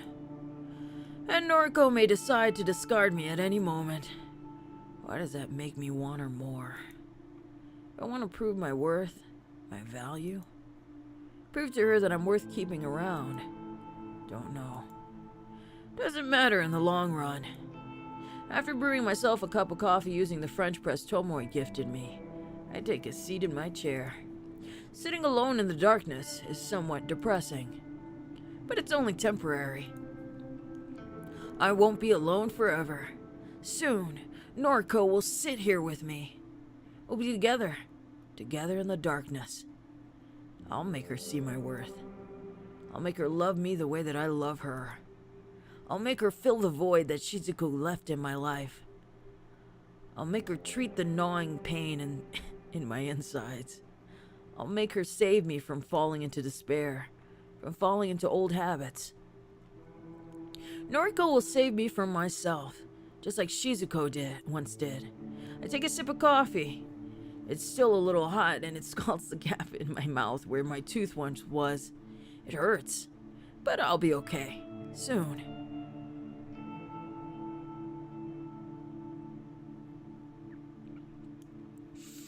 Oh, it's hard to smile when the plans unfold perfectly. It's hard to hide a smile when the plans unfold perfectly. Could not see because my glass are gone. The body was here, waiting for me when I arrived at the morgue. Staring down at the pallid corpse of Junpei Matsumoto fills me with more satisfaction than I thought possible. The dog is dead, and my early morning encounter with his executioner wasn't just some fever dream born from wishful thinking. His body is riddled with stab wounds. Deep, clean, piercing cuts. But these injuries were not inflicted by a knife. I'm no forensic pathologist, but the wounds are too thin and too deep. Each intrusion is about the width of a chopstick. Doubt he was killed by chopsticks, though you can never rule out everything. Very sharp chopsticks, they just poked him. Oh my gosh. My gaze pans down his body, looking for anything of interest. The rest of his form looks ordinary, nothing to note. I'll unzip the bag for now and return him to his allocated cold chamber. Might take him out once in a while to have a laugh. I raise the zipper covering his legs and groin. I have to shift his arms to fit him within the HRP. And then I flinch. My hands instinctively retract from the cadaver. Renegade donated $1 to the most evil list Sawa-sama. Who do you think used the corpse removal service first? Criminals. That's who. That's the only reason we don't see any cops. Ours already took them out. It's never the writing. Stop saying it's the writing. I swear it's written perfectly. Don't question it. Okay, I will consume it. Thank you. I will just consume it. I will question nothing. I will consume. I will be a good consumer. And then I flinch, and my hands instinctively retract from the cadaver. I'm used to the ice-cold touch of a body fresh from its containment chamber. The sensation of lifeless, preserved flesh. Thus, it wasn't the sensation of touch that caused me to startle. It was a sight of something out of the ordinary. Something I'd somehow missed during my initial observation. Junpei's fingers. 5 thick, meaty digits on each hand. 10 perfectly intact, dead, but otherwise healthy fingers. It was only 2 days ago that I pierced 2 of his fingers, his thumb and his pointer finger, using a cheap metal cutlery. I can't forget that distinct feeling of plunging those implements through flesh and bone, pinning his fingers to the table. The corpse before me shows no evidence of ever being injured in such a manner. Nobody can heal wounds like that without medical attention. Even then, stitches and scars still remain. But Junpei Matsumoto's digits have 100% intact and are puncture-free. What the hell? What is going on? It's a fake corpse, bro. Interesting. Come to think of it, didn't I snap another few of his fingers at half the time that I confronted him outside his apartment? I'm sure I did. Crushed the bones within my own fist. But this corpse's hands don't show signs of that either. Normal to the touch, no visible bruising. On a whim, I pull out my phone and open noise. That's why they didn't see a confrontation, or that's why they didn't see him get killed. Because that was a fake Junpei. That was a fake body. I navigate to Junpei Matsumoto's profile. Load a few profile images, swipe through them one by one. I put my photo right next to Junpei's head, comparing the similarities between Junpei's photos and his dead body. Everything becomes clear immediately. Certain elements of Junpei's features don't match. His nose is broader in photos, his lips are thinner, more taut. The corpse in front of me is not Junpei Matsumoto. It's a copy. A clone. Junpei Matsumoto's death was faked for our entertainment. The body lying on the ground in front of the Herald was planted there before we arrived. Planted to convince us that Junpei had met his maker. The Herald did not kill Junpei. The Herald simply used one of the corpse girl's tricks to produce a carbon copy body. All in order to fool myself and Noriko. All this revelation settles in my mind. As this revelation settles in my mind, I come to another conclusion. The morgue being robbed was no coincidence. I could almost guarantee that the cadaver used to replicate Junpei's death was stolen from this very place. A weapon of deception, stolen and turned against us. And the morgue was targeted before Noriko even requested Junpei's death. Yeah, that's right. Almost as if the human removal service predicted Noriko's movements in advance. Is that even possible? All I know for sure is that the dog is still out there, still skulking around, working for his master. This is starting to get interesting. Yay! I can still kill him and then get the girl. I mean, Okay. yes. I think I'm up to date. I guess it was a good thing you decided to prod and poke Junpei's corpse, as you put it. Guess so. I thought you were just being your usual morbid self, taking corpses for your own use, whatever that may be. Don't know what to tell you. Well, I'm glad you acted. Faking Junpei's death. What's their end goal? What did they really accomplish by pulling such a stunt? There's a million possible answers to that question. Can't know the real truth. Not yet. Obvious answer would be that they wanted to deceive us. Make us think we have the upper hand. I came to the same conclusion. They think they've fooled us, but we know better. Can we use that to our advantage? Don't know. Sometimes you're helpful, and other times you're just... What? Never mind. Okay. Okay. It irritates her when I withhold my thoughts. Sometimes I act like this just to elicit a reaction from her. She's cute when she's pissed off. I don't know what we should do next. We're kind of at a dead end, right? Kind of. Corpse Girl's website has gone silent. No one is requesting deaths anymore. But if I'm to believe the news, there are still dozens of people being killed all around the city. Which means the human removal service is still as active as ever. Don't beat yourself up. Don't have any cadavers at the morgue anyway. Can't exactly fulfill any requests. True. She sighs and rubs her eyes. Despite her tired, exhausted appearance, she's dealing with recent events rather well. For Noriko, at any rate. Can you let me know when the morgue starts filling up again? Sure. Hang on. There is one body there. Fake Junpei. Yeah. Not much use, though, I suppose. No, not really. Keep me updated. Okay. She rubs her eyes again and tries to hold back a yawn. You look wrecked. Sorry. Things are tough right now. It'll get better. You'll cause some deaths soon enough.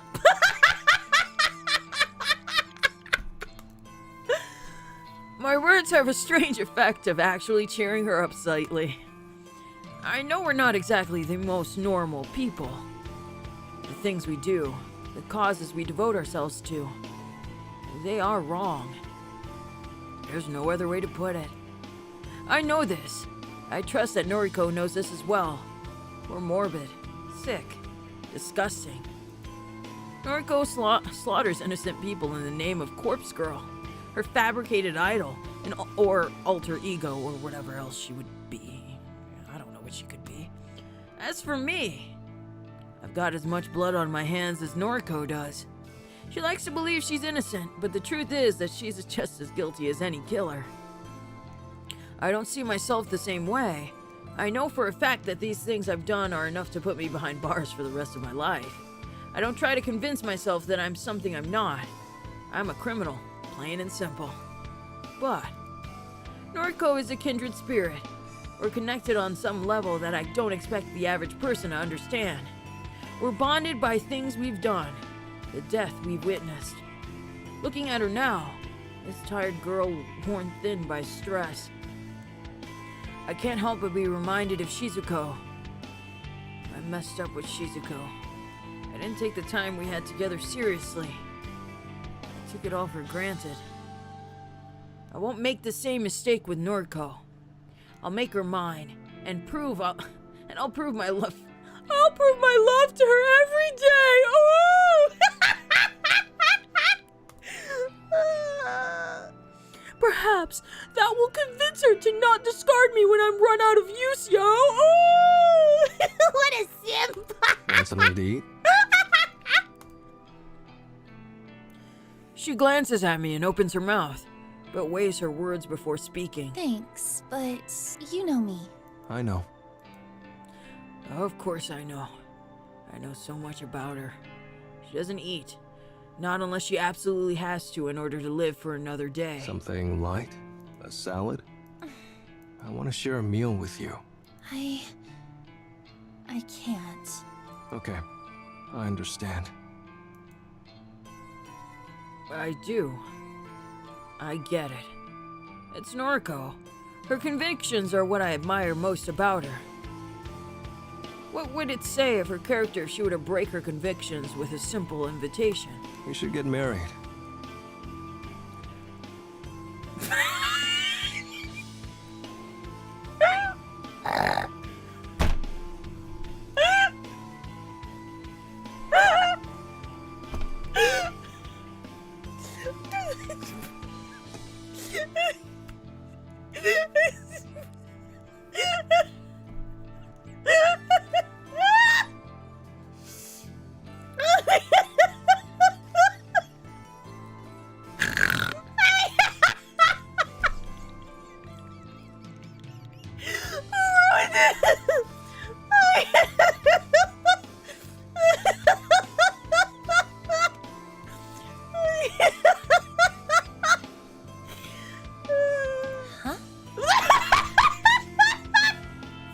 Want to get a salad? No. Want to get married?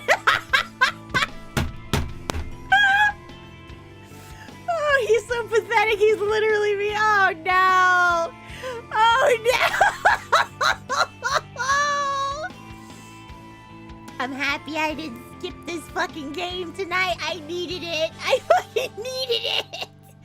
Fuck this stupid ankle. It still kind of hurts. Damn it. A few days ago, you said you'd be mine. Arigato, Lord Kardok. You've been a member for 4 Kojiro months. shooting his shot and missing horribly. Bye. I told you something like that, yeah. But that had a condition. You had to kill Junpei. You can still do it. She's right. I didn't manage to kill him. Does that mean I don't deserve her? Maybe there's something else I could do? Let me prove that I'm a man you can love. I'll think about it. I still have a shot. Okay.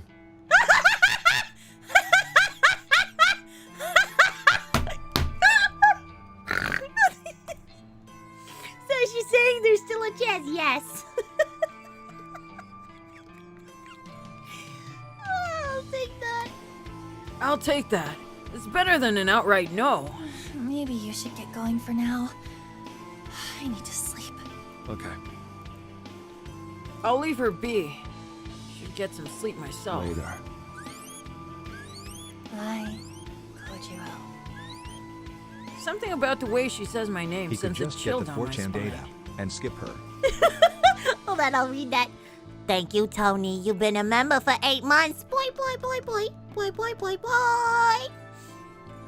He should just get the 4chan data app and skip her, yo. Yeah, you should. There's a lot of Norcos out there. They're all on 4chan. Oh my god. Oh god. It's not a pleasant sensation. It's not a feeling of elation or excitement. It's uncomfortable, disconcerting. I shrug it off and leave the factory.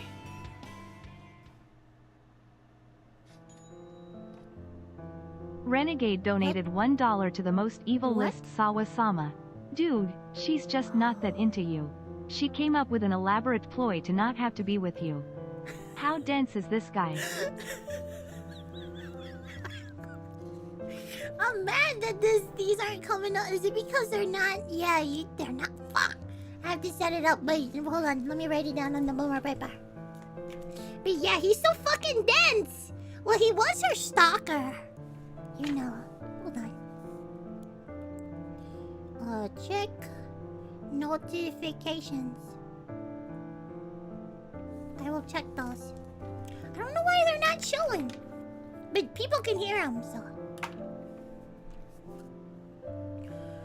I have an uncannily vivid recollection of dragging Shizuko's corpse through the streets on the night she was killed. I had witnessed the collision. I watched, speechless, as the asshole who ran her down drove away like a coward. It took me a while to gather the strength to collect her crumpled body from the asphalt. By then, it was around 7 o'clock. The sun had set, but a sliver of light still peeked over the horizon, tinting the sky with an orange hue. People kept screaming at me. Wasn't doing anything wrong.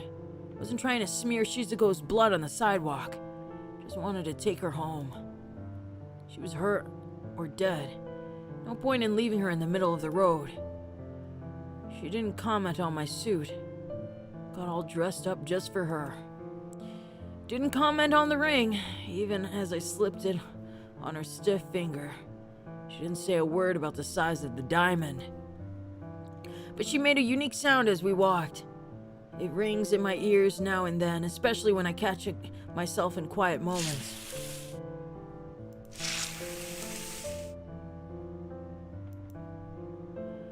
Didn't know what it was at the time. It punctured the silence between my heavy footsteps. Turns out it was a sound caused by the fabric of her dress stretching and ripping against the coarse texture of the sidewalk. She made that sound for the entire journey home. My footsteps, thud, thud, Shizuko. People screaming. Ah! Yeah! The cacophony of irritating noise assaulted us during the entire expedition.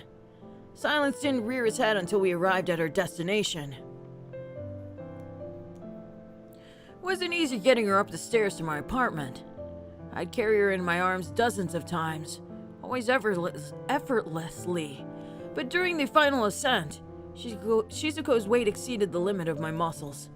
I had no choice but to drag her up slowly, a single step at a time. It wasn't my fault her head cracked against every step. Yeah, thank you, Uncle Sam, and not a single cop was called. Not a single cop was summoned. Oh, wait, I can't talk shit about it. Never mind. Fucking weird. Once we were inside, I finally had the opportunity to examine the damage. Her limbs were flattened. Her chest had caved in. Ribs crushed to the ground and ground into a fine dust. Remarkably, her beautiful face remained unmarred. She looked at peace, despite having died in pure agony not long before. And that was the last time I kissed her. Is that... He what?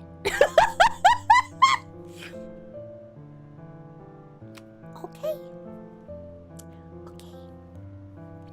I planted my lips on hers and found comfort in the slight warmth that still remained. Then I closed her eyes. Okay.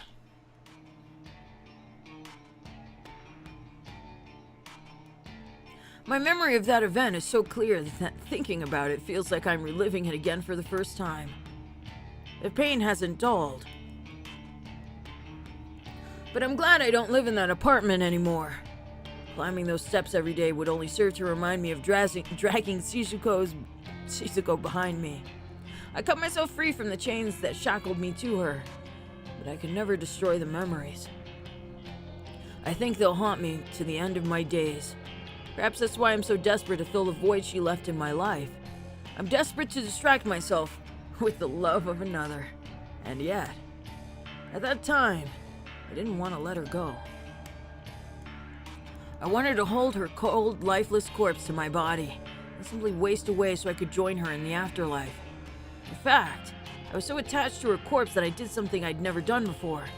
Not once in all my history of toying with dead bodies. I decided to keep her.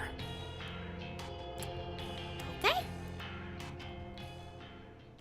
You decided to keep her. Don't know whether it was out of despair or depression or desperation. Don't truly know why I decided to do such an odd thing. Possessed by a single disturbing idea, I emptied out the small storage closet in that old apartment, discarded everything within. Oh, that's why the apartment smells like shit! It's your fault! And then I carefully, delicately, lovingly placed Shizuko inside the dark space. She stood up against the wall, almost casually, almost like she was alive. I held her in place with some rope fashioned to the wall, a loop around her neck and a few bindings around her waist. She sagged a little, but it wasn't overly noticeable. There, Shizuko stood before me. Though her gaze was lowered, I could almost fool myself into thinking she wanted to greet me. Or she wanted to simply say goodbye. Goodbye. Something I'd never considered saying to her. But I knew it was time. Time to say goodbye to her, and say goodbye to myself, the me that shared a life with her. The me that lived in the shame of the things I'd done. Into that small storage room I piled the evidence of my guilt.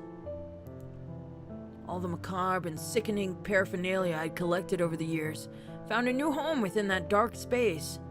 Photos of corpses, tomes written about embalming and mummification. That's not that big a deal. I mummified a chicken before. It's not that big a deal, guys. Anyway. Countless books by Noble Sinclair, that author that I held dearly to my heart. I held so dearly to my heart. Everything and everyone that made up Kojiro found itself in that room. Yeah, it was for a project. We had to mummify a chicken. Frozen Gale donated $3 to the most evil list Sawa-sama. Oh gosh. His girlfriend is going to be Corpse Girl, isn't she?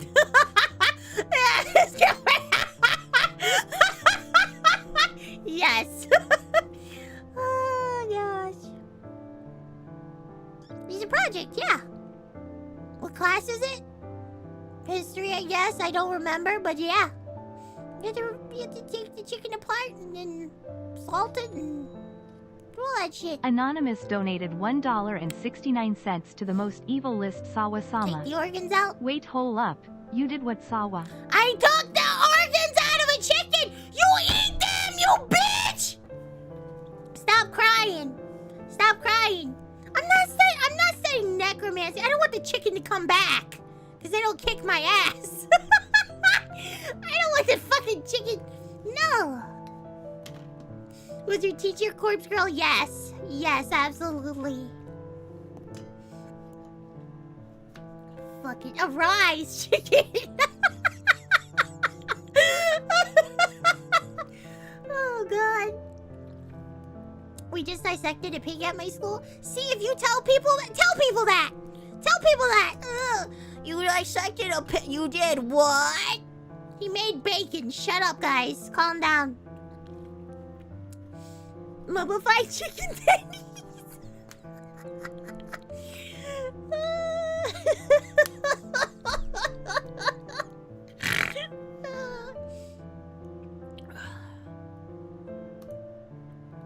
And with one last look at the girl, I slammed the door and locked it tight.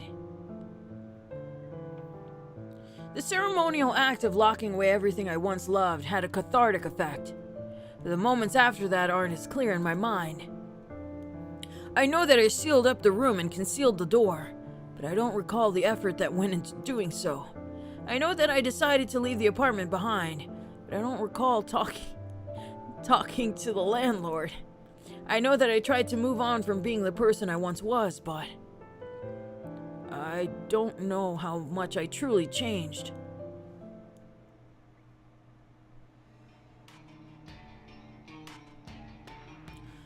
Because just over a year later, I'm still in this world, taking part in truly disturbing acts. I'm still obsessed with the dead. I'm still fawning over Noriko.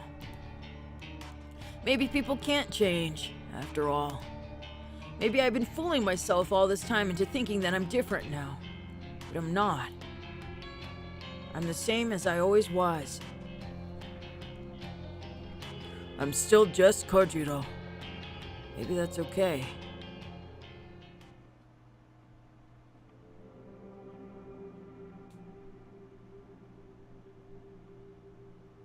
Some good news for you. Really? What is it? A few new cadavers were in the morgue when I arrived tonight. Ah, Also, I was thinking what about? something funny. We went to such lengths to make sure we didn't get caught stealing cadavers from here. And?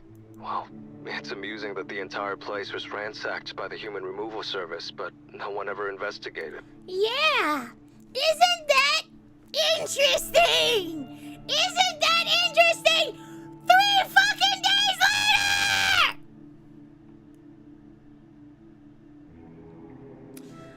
I hate. Oh my god. I'm gonna just consume it. It's okay.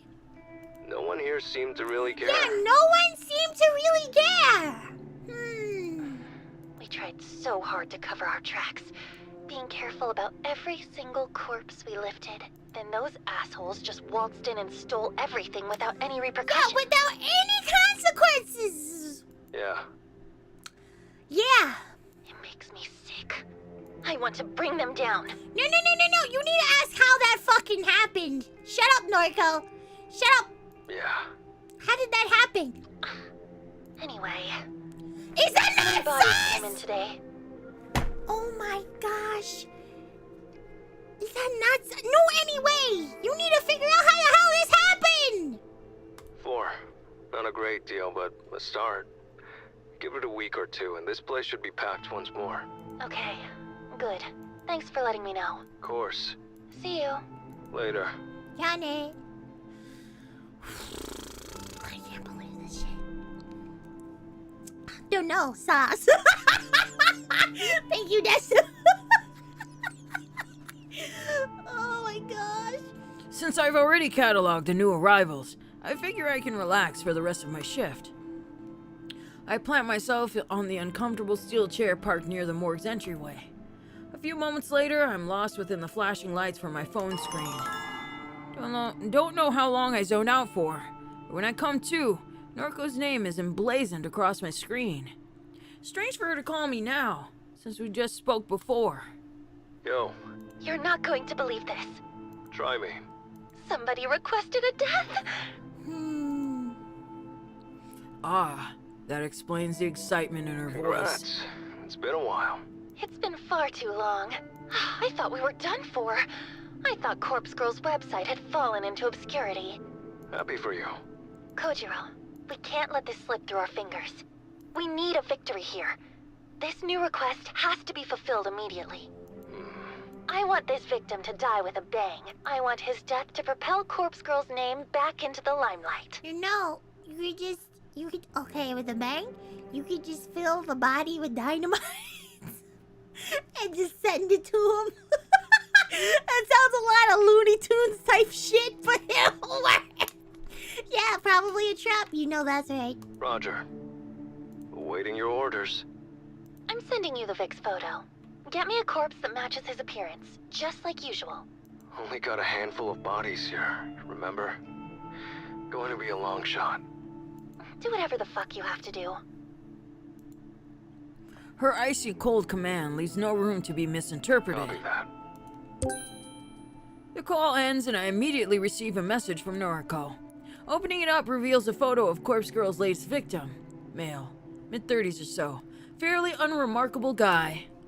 Let's see what bodies are in stock. I heave myself off the steel chair and log into the morgue's computer. Scanning through the inventory only takes a few seconds. There are a few cadavers here in total. The 4 that arrived today plus Junpei Matsumoto look alike. Looking through the details reveals that of the 5, 3 are female, 2 are male. Okay, so we don't need the Junpei look-alike for this request. It's a heavy-set body and doesn't match the victim at all. I'll need to take a look at the other male, but I don't like the odds of finding a match. I investigate the cold chambers and open up the cache housing the corpse in question. The cold air spewing forth from the open compartment fogs up my glasses. Oh my gosh, my glasses. I calmly remove them, wipe them against my coat, and return them to their rightful place. After unzipping the body bag, I'm met with the face of death, a sight I've become more and more accustomed to after many long years of working here. This guy is just an average-looking Corpse Girl's victim. Wait, did I say that right? Let me read that again. Seems like the type of person you wouldn't notice in a crowd. This guy is just as average-looking as Corpse Girl's victim. Okay. Yeah. We can do it. We can grab him. Why not? It's not like this is a trap! I'm just so tired of this. I'm just so fucking tired. I'm just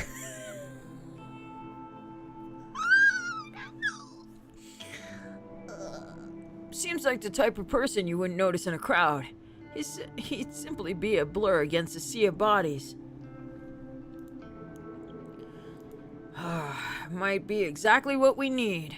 I compare his features to those of the victim in the photo. He looks similar. Couldn't exactly mistake him for a relative, but maybe a bit of Noriko's makeup handiwork and he might pass off as a close enough copy. Only one problem. Unzipping the body bag further reveals that this guy only has one arm.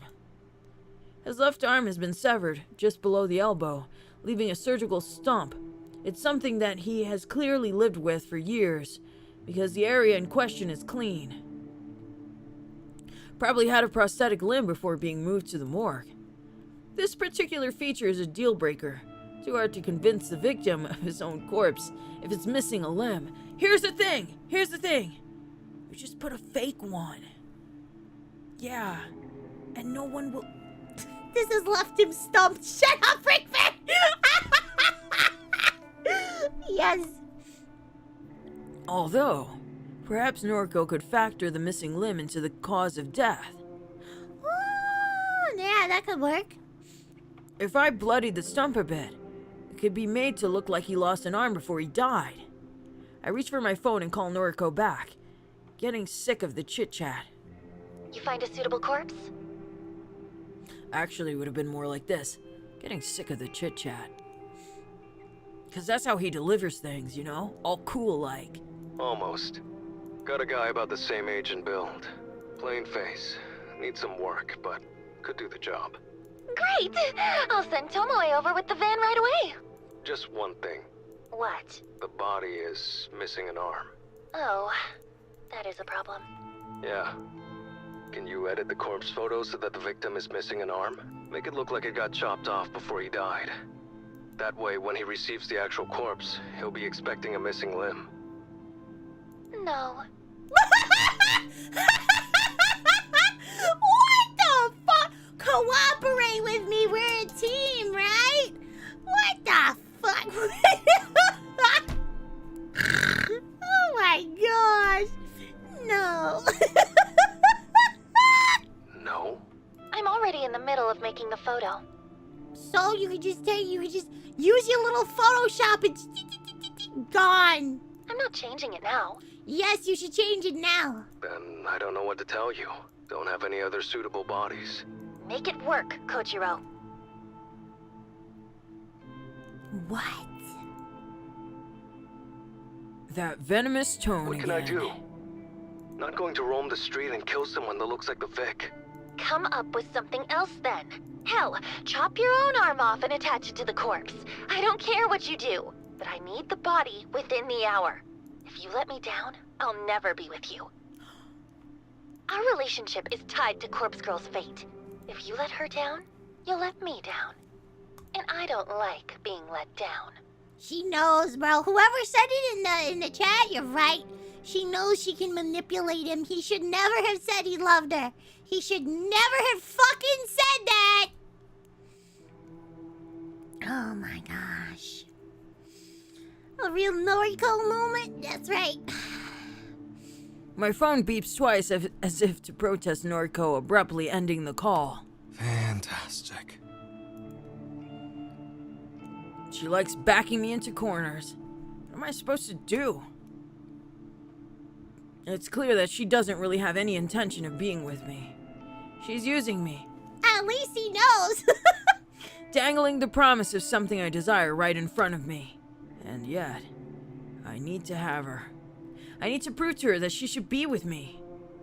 I lower my glasses and gently rub my brow with my fingers. Shit. I've got an idea, but I can't believe I'm about to do this.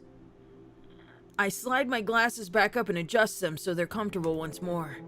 I fetch the mobile mortuary lift and angle it underneath the tray protruding from the open cold chamber. With great deal of effort, I detach the tray from the chamber. It rests upon the top of the mortuary lift, allowing me to wheel the corpse across the morgue. After pushing it halfway across the open room, I let the wheels come to a stop directly underneath one of the ceiling's glaring fluorescent lights. With that done, I turn and rummage around in a cabinet. I sort through a number of tools until I find what I'm looking for. Clutching the sterile implement in a shaking hand, I return to the corpse lying atop of the steel tray.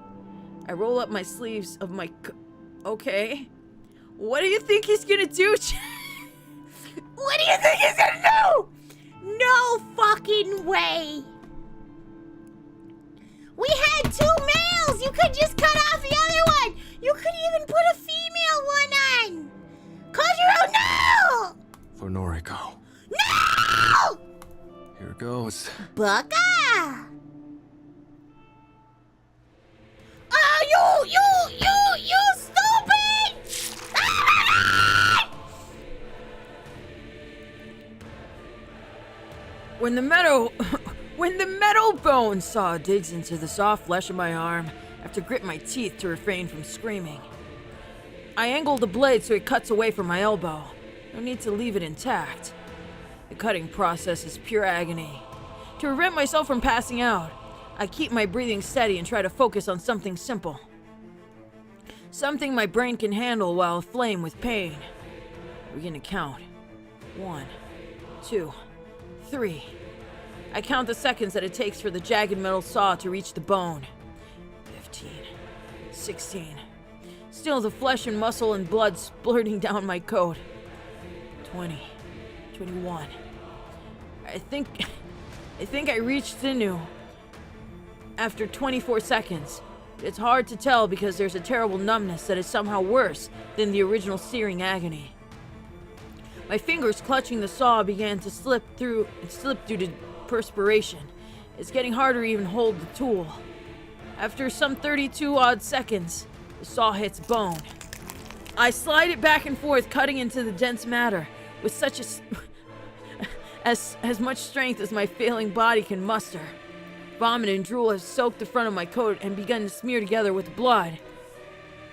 It's forming a shallow pool at my feet, and the stench of the mixing... This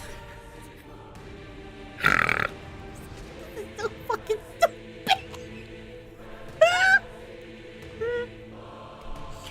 It's forming a This is so fucking stupid. Oh my gosh. It's forming a shallow pool at my feet, and the stench of the mixing liquid threatens to overwhelm my senses. Continuing the seconds has become infinitely more difficult. 43, 44, 30. Was it 21 seconds so far? No, it's been longer than that. It has to have been a minute by now. I've been sawing into my own arm for a full minute. The blade still hasn't cut through all the bone. Don't recall when I fell to my knees. Don't recall when I stood back up. Don't recall running my slimy fingers through my hair. Or when flecks of blood splattered against my glasses.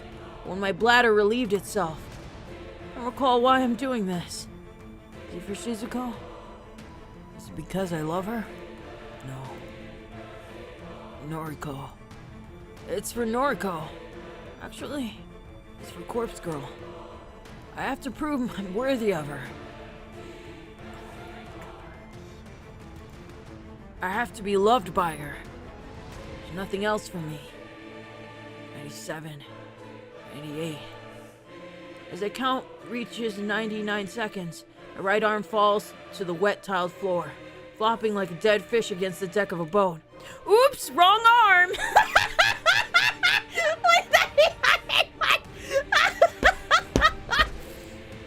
Oh crap!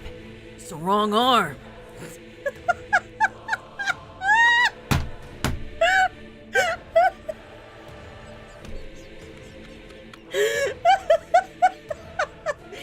Oh, that'd be hilarious. Yeah, it would be. Sauce. But he cuts the leg. Why not? Why not?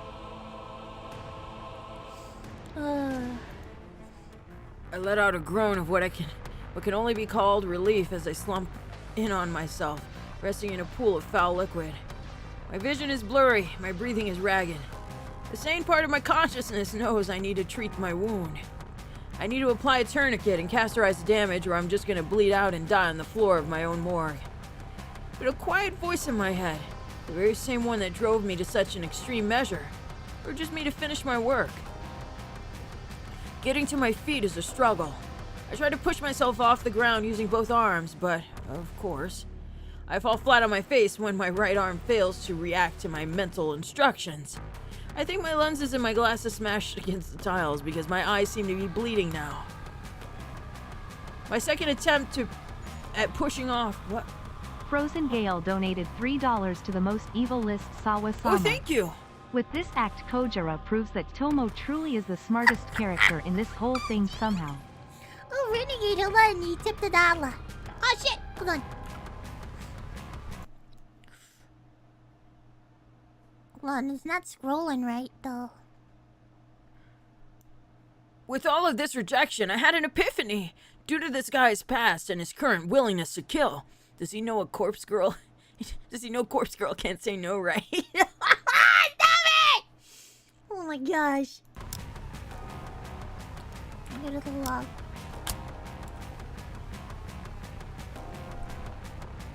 A second attempt of pushing off the ground is more successful. My left arm is somehow strong enough to hoist my barely responsive body.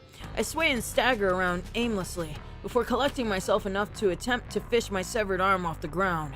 Luckily, I managed to grasp the blood and vomit-soaked wrist of my former limb with my one good hand. I drag myself toward the mortuary lift that holds aloft the corpse I need to attach my arm to. But I didn't think this through. I don't really know how to attach a severed limb. A bludgeon of the corpse stump with my I bludgeon the corpse stump with my useless arm, trying to find some point of connection that will magically fuse the limb to the corpse. It's hopeless. As I madly flail the arm around, I can't help but laugh at the whole situation. Of course I can't attach my arm to this corpse. The corpse is missing its left arm.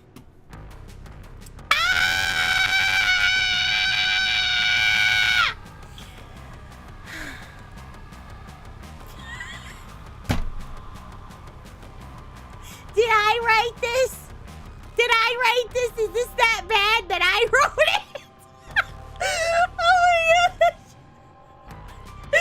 Oh no. He did the thing. Oh no.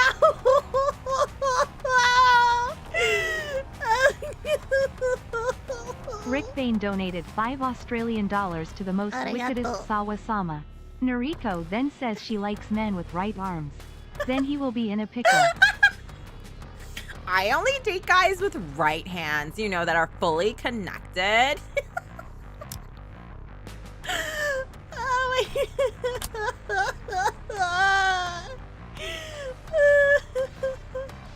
I cut off my right arm.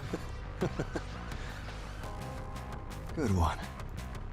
I throw my useless attached arm behind me and rest my weary body against the mortuary lift.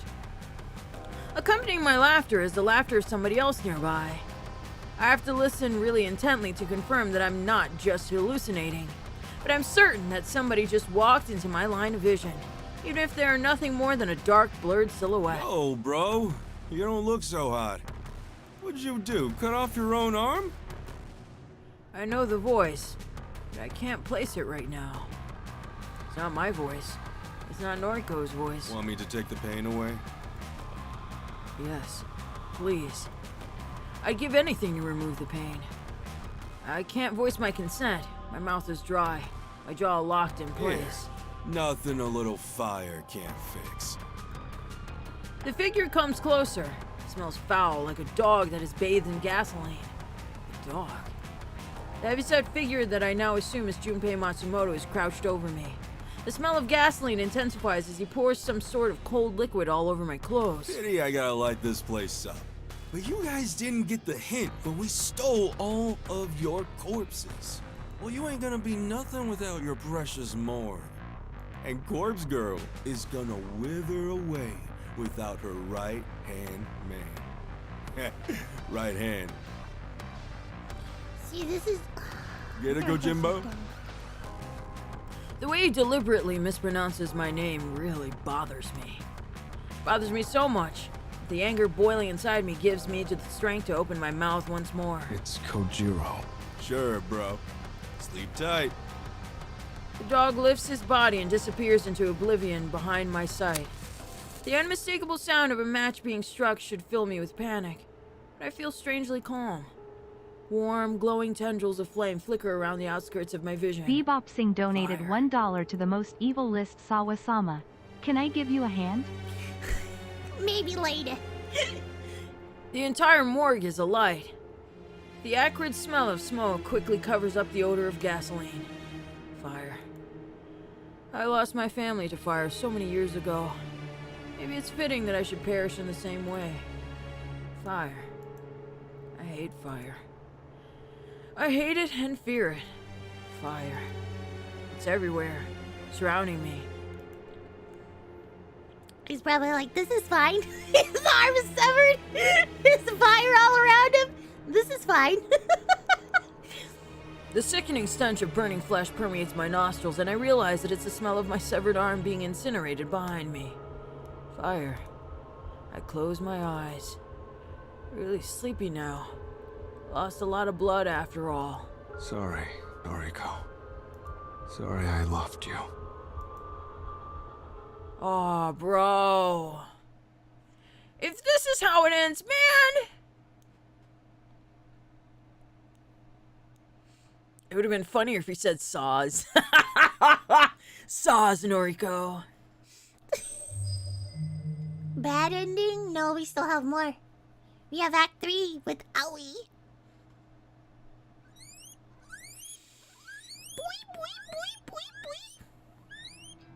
Boy, boy, boy. So naughty, you've been a Well, this member for 2 Junpei months. really took a hands-on approach. my boy.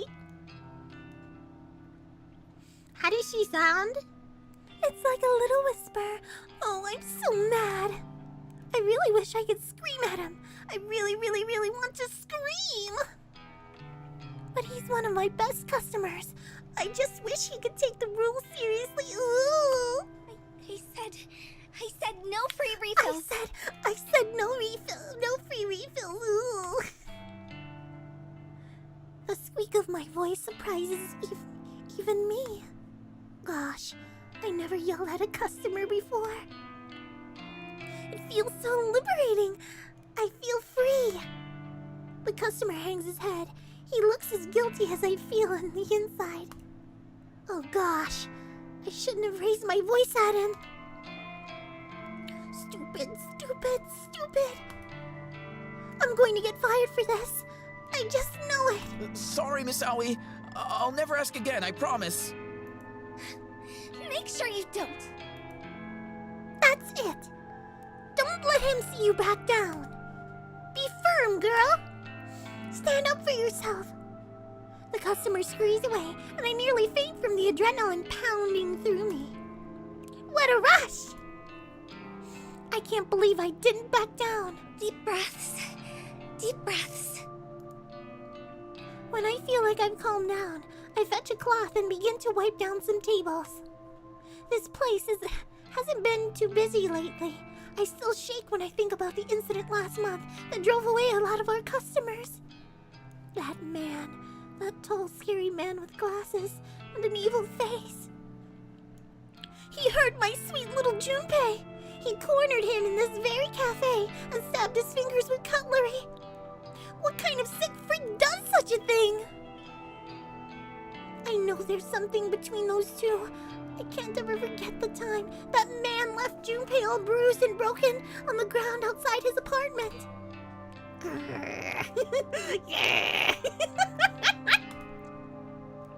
I hate that man. Who does he think he is? Bullying my sweetheart. A pleasant little chime rings out of my pocket. I recognize it as the notification I set to let me know when the cafe is closing. Phew. Guess I better get going. She's so sweet. She's so sweet. She has that little, breathy whisper voice. Luckily for me, I'm not on closing duty tonight. My coworkers will take care of all of that.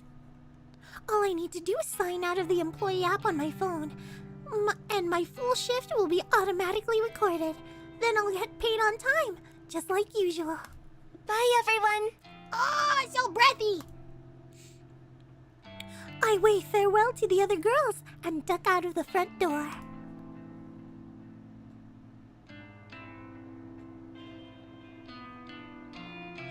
As usual, my cute little honeybee is waiting outside for me. Sup, baby doll? Junpei. I rush into his arms and give him a big snuggly cuddle. I'm so happy to see you. Of course, babe. I'm always here for you. Whatever. How was your shift? Shut up, loser. Not so bad. Glad to hear it. Guess things really have changed around here. Yep. It's so much better since the old manager left. Good, good. You come tell Junpei if anyone else gives you trouble, yeah? Oh, so the old manager was, I will. I nuzzle onto his broad chest once more, and I immediately feel safe and warm. Can I come back to your place? No. Yes. No!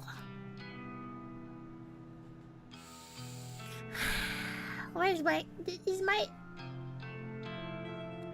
sensor working? Okay. I want to make sure, because I don't even want to see it.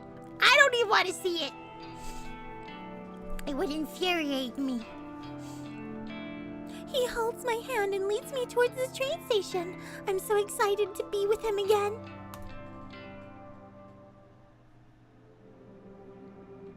Would you like tea, my dear?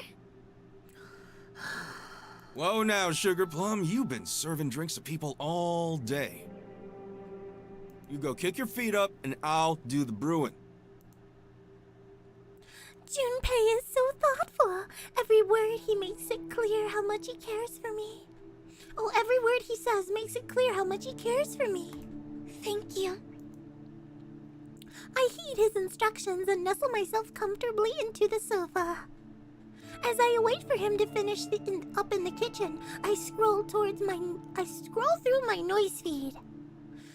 I don't have many friends on here, mainly just family members, but I still like to see what everybody is up to lately. Plus, Junpei always shares funny memes and pics on his profile, so I love seeing those. He's not funny. After scrolling for a minute, I come across a status update from a friend I haven't heard from in a while. Noriko Kurosawa. 2 hours ago. Hi. What does that mean? What is that? Her entire post is short and meaningless. It just says, hi? What on earth could she mean by that? When's the last time I've talked to Noriko anyway? She used to call me all the time. I used to call her too.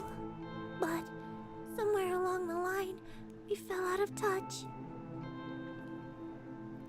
After I introduced her to Junpei, I kind of got the feeling she was jealous. Noriko always had feelings for me. Maybe being introduced to my boyfriend really hurt her. Oh, now I feel terrible. Your tea, my love.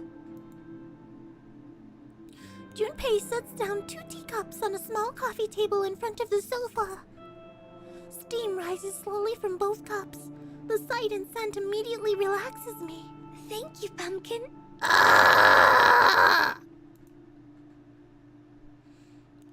Junpei scoots onto the sofa right next to me, and he leans his head on my shoulder. I raise a hand and run it through his hair. As I continue scrolling through noise with my other hand. A post from a guy I went to school with, Shinya Fujikawa, grabs my attention.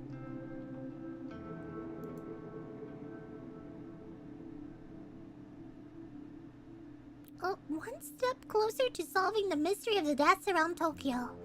Helping my father, Senior Detective Fujikawa, collect evidence from the crime scenes. It's like a dream come true. Thank you, Father! It's like a dream come true. Thank you, Daddy! I get to be a part of your police work. Thank you, Daddy.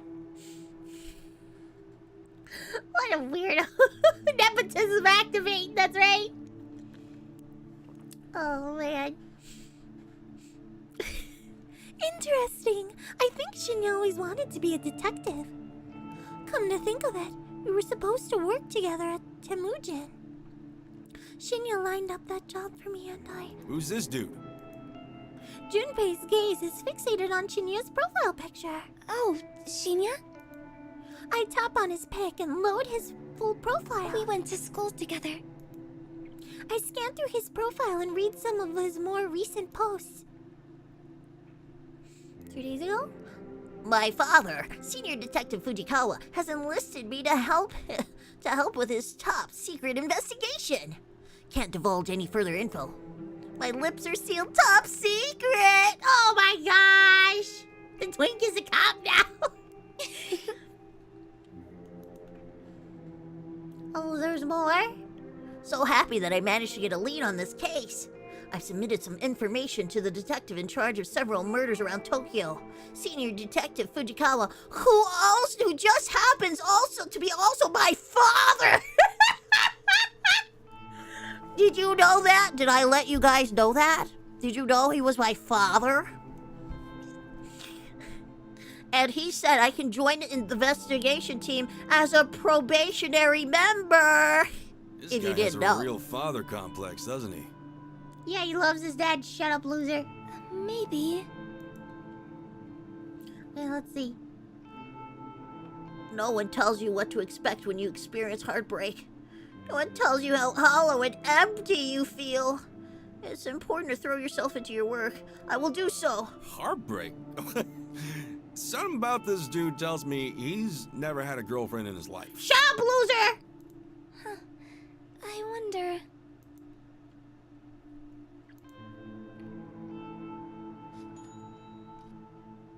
Seely donated $1 to the most evil list Sawa-sama.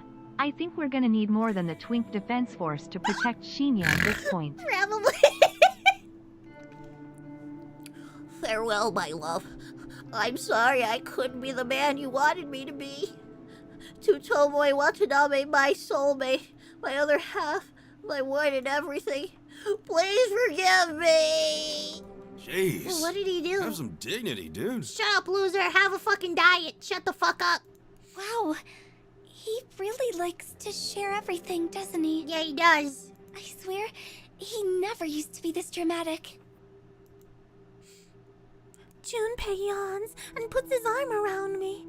A classic move. He's so sweet and romantic. I put my phone down and snuggle into his body.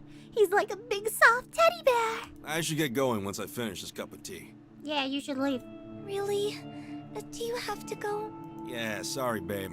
I gotta check in on Mom tonight. Oh, okay. You'll be okay, right? The thought of being alone forms a pit in my stomach. Don't worry. I'll help you out before I leave. Thank you. Help me out with what? Help me out with what?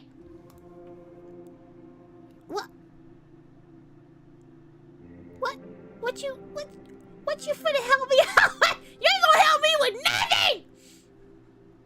Oh my gosh. I don't like this. Junpei takes one last sip of his tea and gets to his feet. I'll check the usual stuff. Yeah, you check the usual stuff? Yes, please. Okay. He walks behind the sofa and ruffles my hair with his rough hand.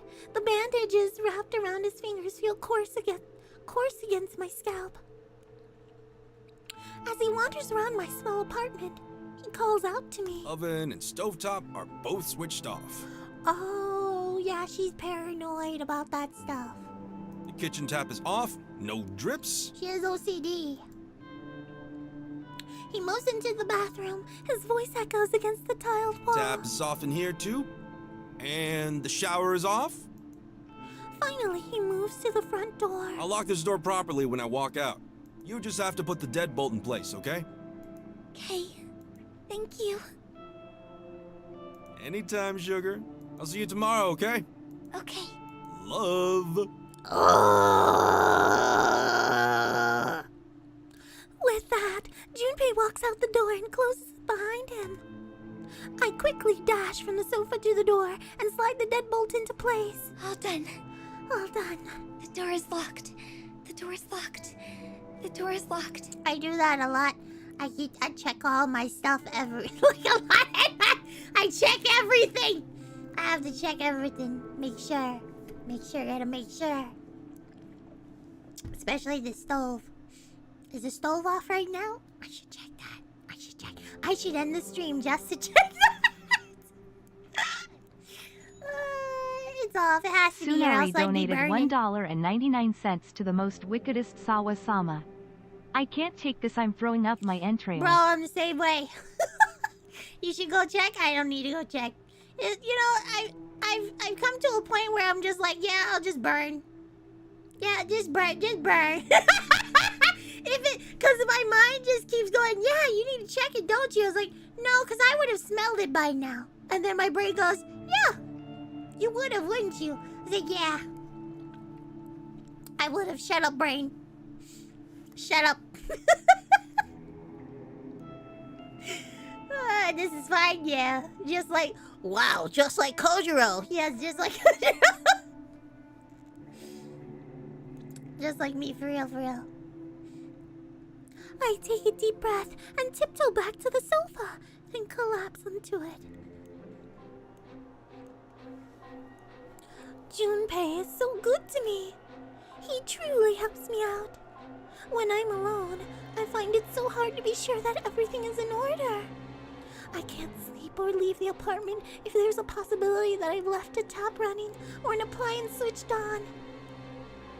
I can't relax if I think the door might be unlocked. I have to check things again and again until there's no shadow of a doubt that things are the way that they should be. I don't remember when this obsessive-compulsive behavior first started, but I've been battling it for as long as I can recall. At the very least, when Junpei is here, he checks everything for me. He's so good to me.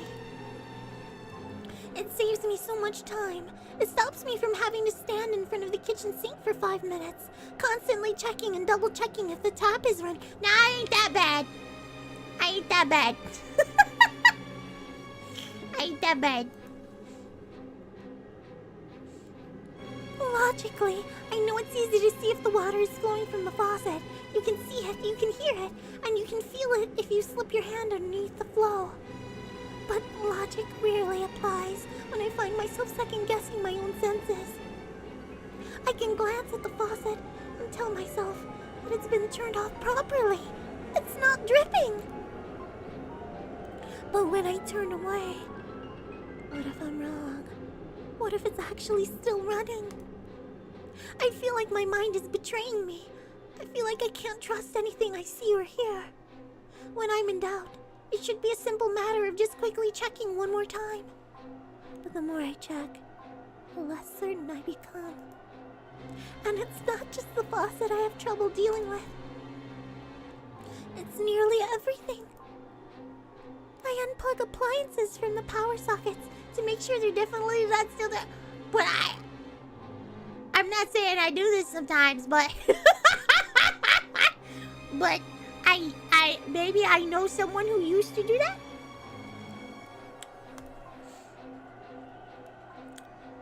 I flick light switches on and off 20 times in a row to ensure that I haven't left the bulb on when I leave a room. That's actually kind of smart. I open and close doors repetitively, and locks are the worst. I have to examine them from every possible angle to convince myself that no one can possibly break in. My condition is completely and utterly fucked up. Struggling against it has caused other horrible afflictions to evolve inside of me. Anxiety, depression, self-hatred. I just feel like I can't do anything without the shadow of my compulsive behaviors looming over me and controlling me. And so tonight, like many other nights, I decide to sleep right where I am, here on the sofa. I have a question! How do you take a shower?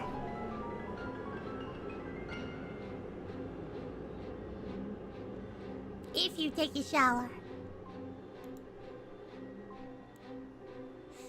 Getting up and going into my bedroom is too much effort. Sleeping where I am is just much easier. I begin to drift off, my face planted against the sofa cushion, my legs draped over the armrest. Yeah, how does this woman live? Yeah, it's a good question, chat. How does this woman live? I'm thankful I don't have to work at the Maid Cafe today. My neck is a little sore from a terrible night's sleep, but I won't let it get me down. It's Monday, the start of a fresh, brand new week. I've got lots of exciting things to look forward to. For starters, I'm expecting a delivery of some items I ordered online over the weekend. It's mostly snack food, yes. But still I can't wait. Secondly, I get to see my Junpei again this afternoon. I'm going to meet him when he finishes work. Third, my favorite anime airs on Monday nights. There's a new episode every week. Well, except for when they run repeats after the season has just finished. Junpei loves anime as much as I do. Granted, he's not into my favorite series, but he says it's a little too girly. Okay, you can have bad taste. But he likes a lot of other shows. We have so much fun discussing characters and stories we like, even if the shows he watches scare me a little bit. Renegade donated $1 to the most evil list Sawa-sama. Well, Sawa has just confirmed something about this game to me. This game is about 2 smelly girls. That is all. That is all. Yep, 2 smelly girls. Oh, it's gonna be a good week. My upbeat mood is instantly shattered when Noriko Kurosawa's name lights up on my phone screen. She's calling me? We haven't spoken in so long. Why? What does she want from me? Noriko.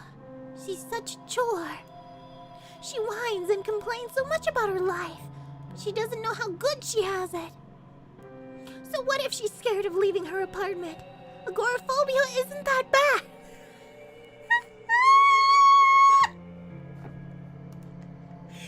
I'm scared of everything. Everything. She's so selfish, thinking she's the only one who has it rough. I'm so tired of tiptoeing around her feelings and her stupid sensitivities. Hello? Aoi? Hi, Noriko. Hey, listen.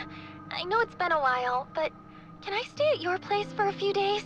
I got booted out of my apartment for not paying the rent, and, well, I was living in this abandoned factory, but I can't do it anymore. I hate being there alone.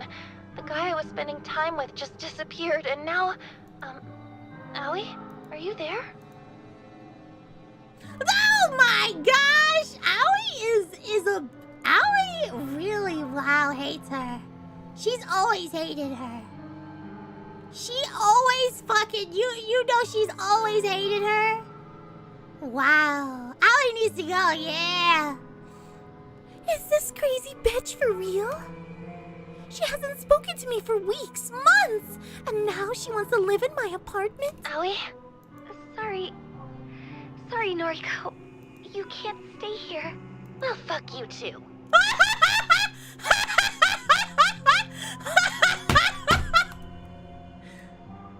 Wow. Wow. Damn.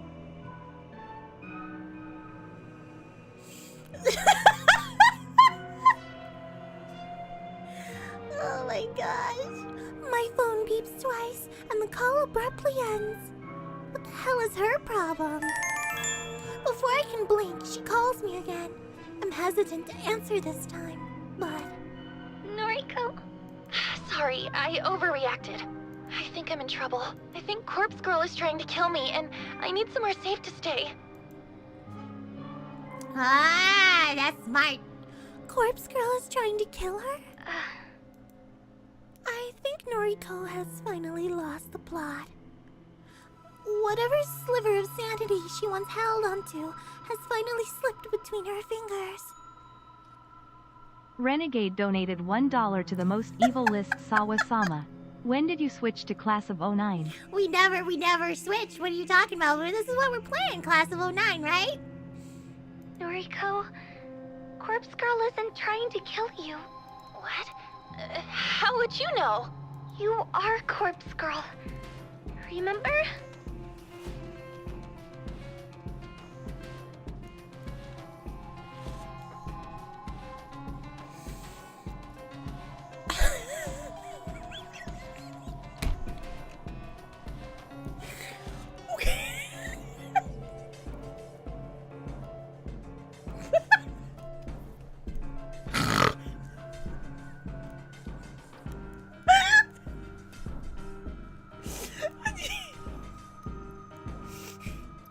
Remember that meme we came up with?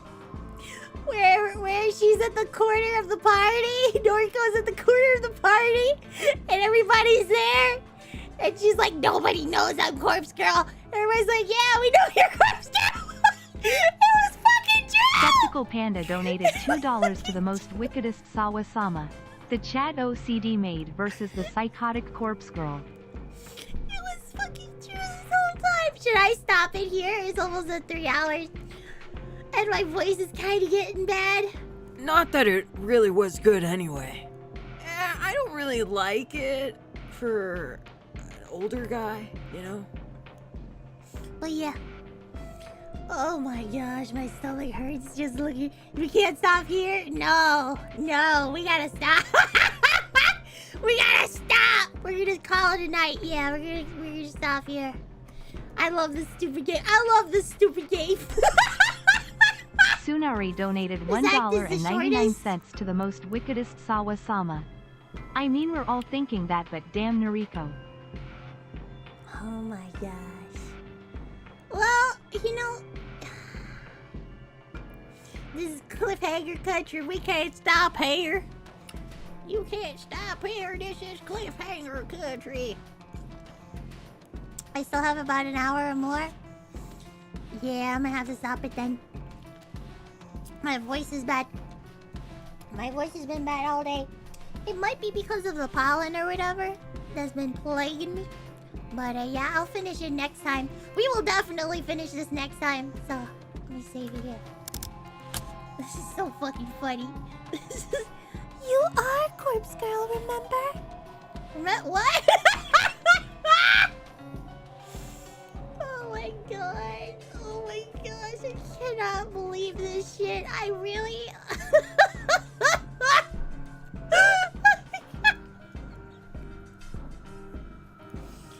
Remember what? Like, how does she know? What is this? Oh my gosh. Let's get to the title. I did save, right? I do that too, where it's like, I did save, right? Right? I did save? What? Yeah, I did save. Okay. Turn. I did save? I saved? Yes. Okay. I did save? Okay. See, that's... And then it brings this up, and then it makes me even more paranoid that I didn't save. Any unsaved game progress of you. But did I save? I did? Okay. I didn't save! I hate when that happens. Are you sure? Maybe? So, we will get through this next time. We are gonna finish this crap. I mean, this great game. We're gonna finish it next time. Don't worry. We're gonna finish it, and we're gonna feel better for it. So, I want to thank you guys for being here. I want to thank you for the donuts, and I want to say bye-bye. Bye-bye. I hope you had fun. We are so gonna fucking finish this. Next time. Oh, thank Good you, morning, Uncle Sawa T. Tai, for all you do. You're such a sweetheart. I don't do nothing. I just sit here and laugh at I just sit here and laugh. I'm gonna be real with you. I don't like how they did my my cutie over here, Kojiro. I don't like how they did him. I don't know about you. I don't know. I don't know how this is gonna end. I hear there are multiple endings. I'm probably not gonna go through all of them. I'm just gonna go on YouTube and look at them with you guys, because we don't have time for that shit. Yeah, bring Kojiro back. I'm kind of like, what the fuck? Really?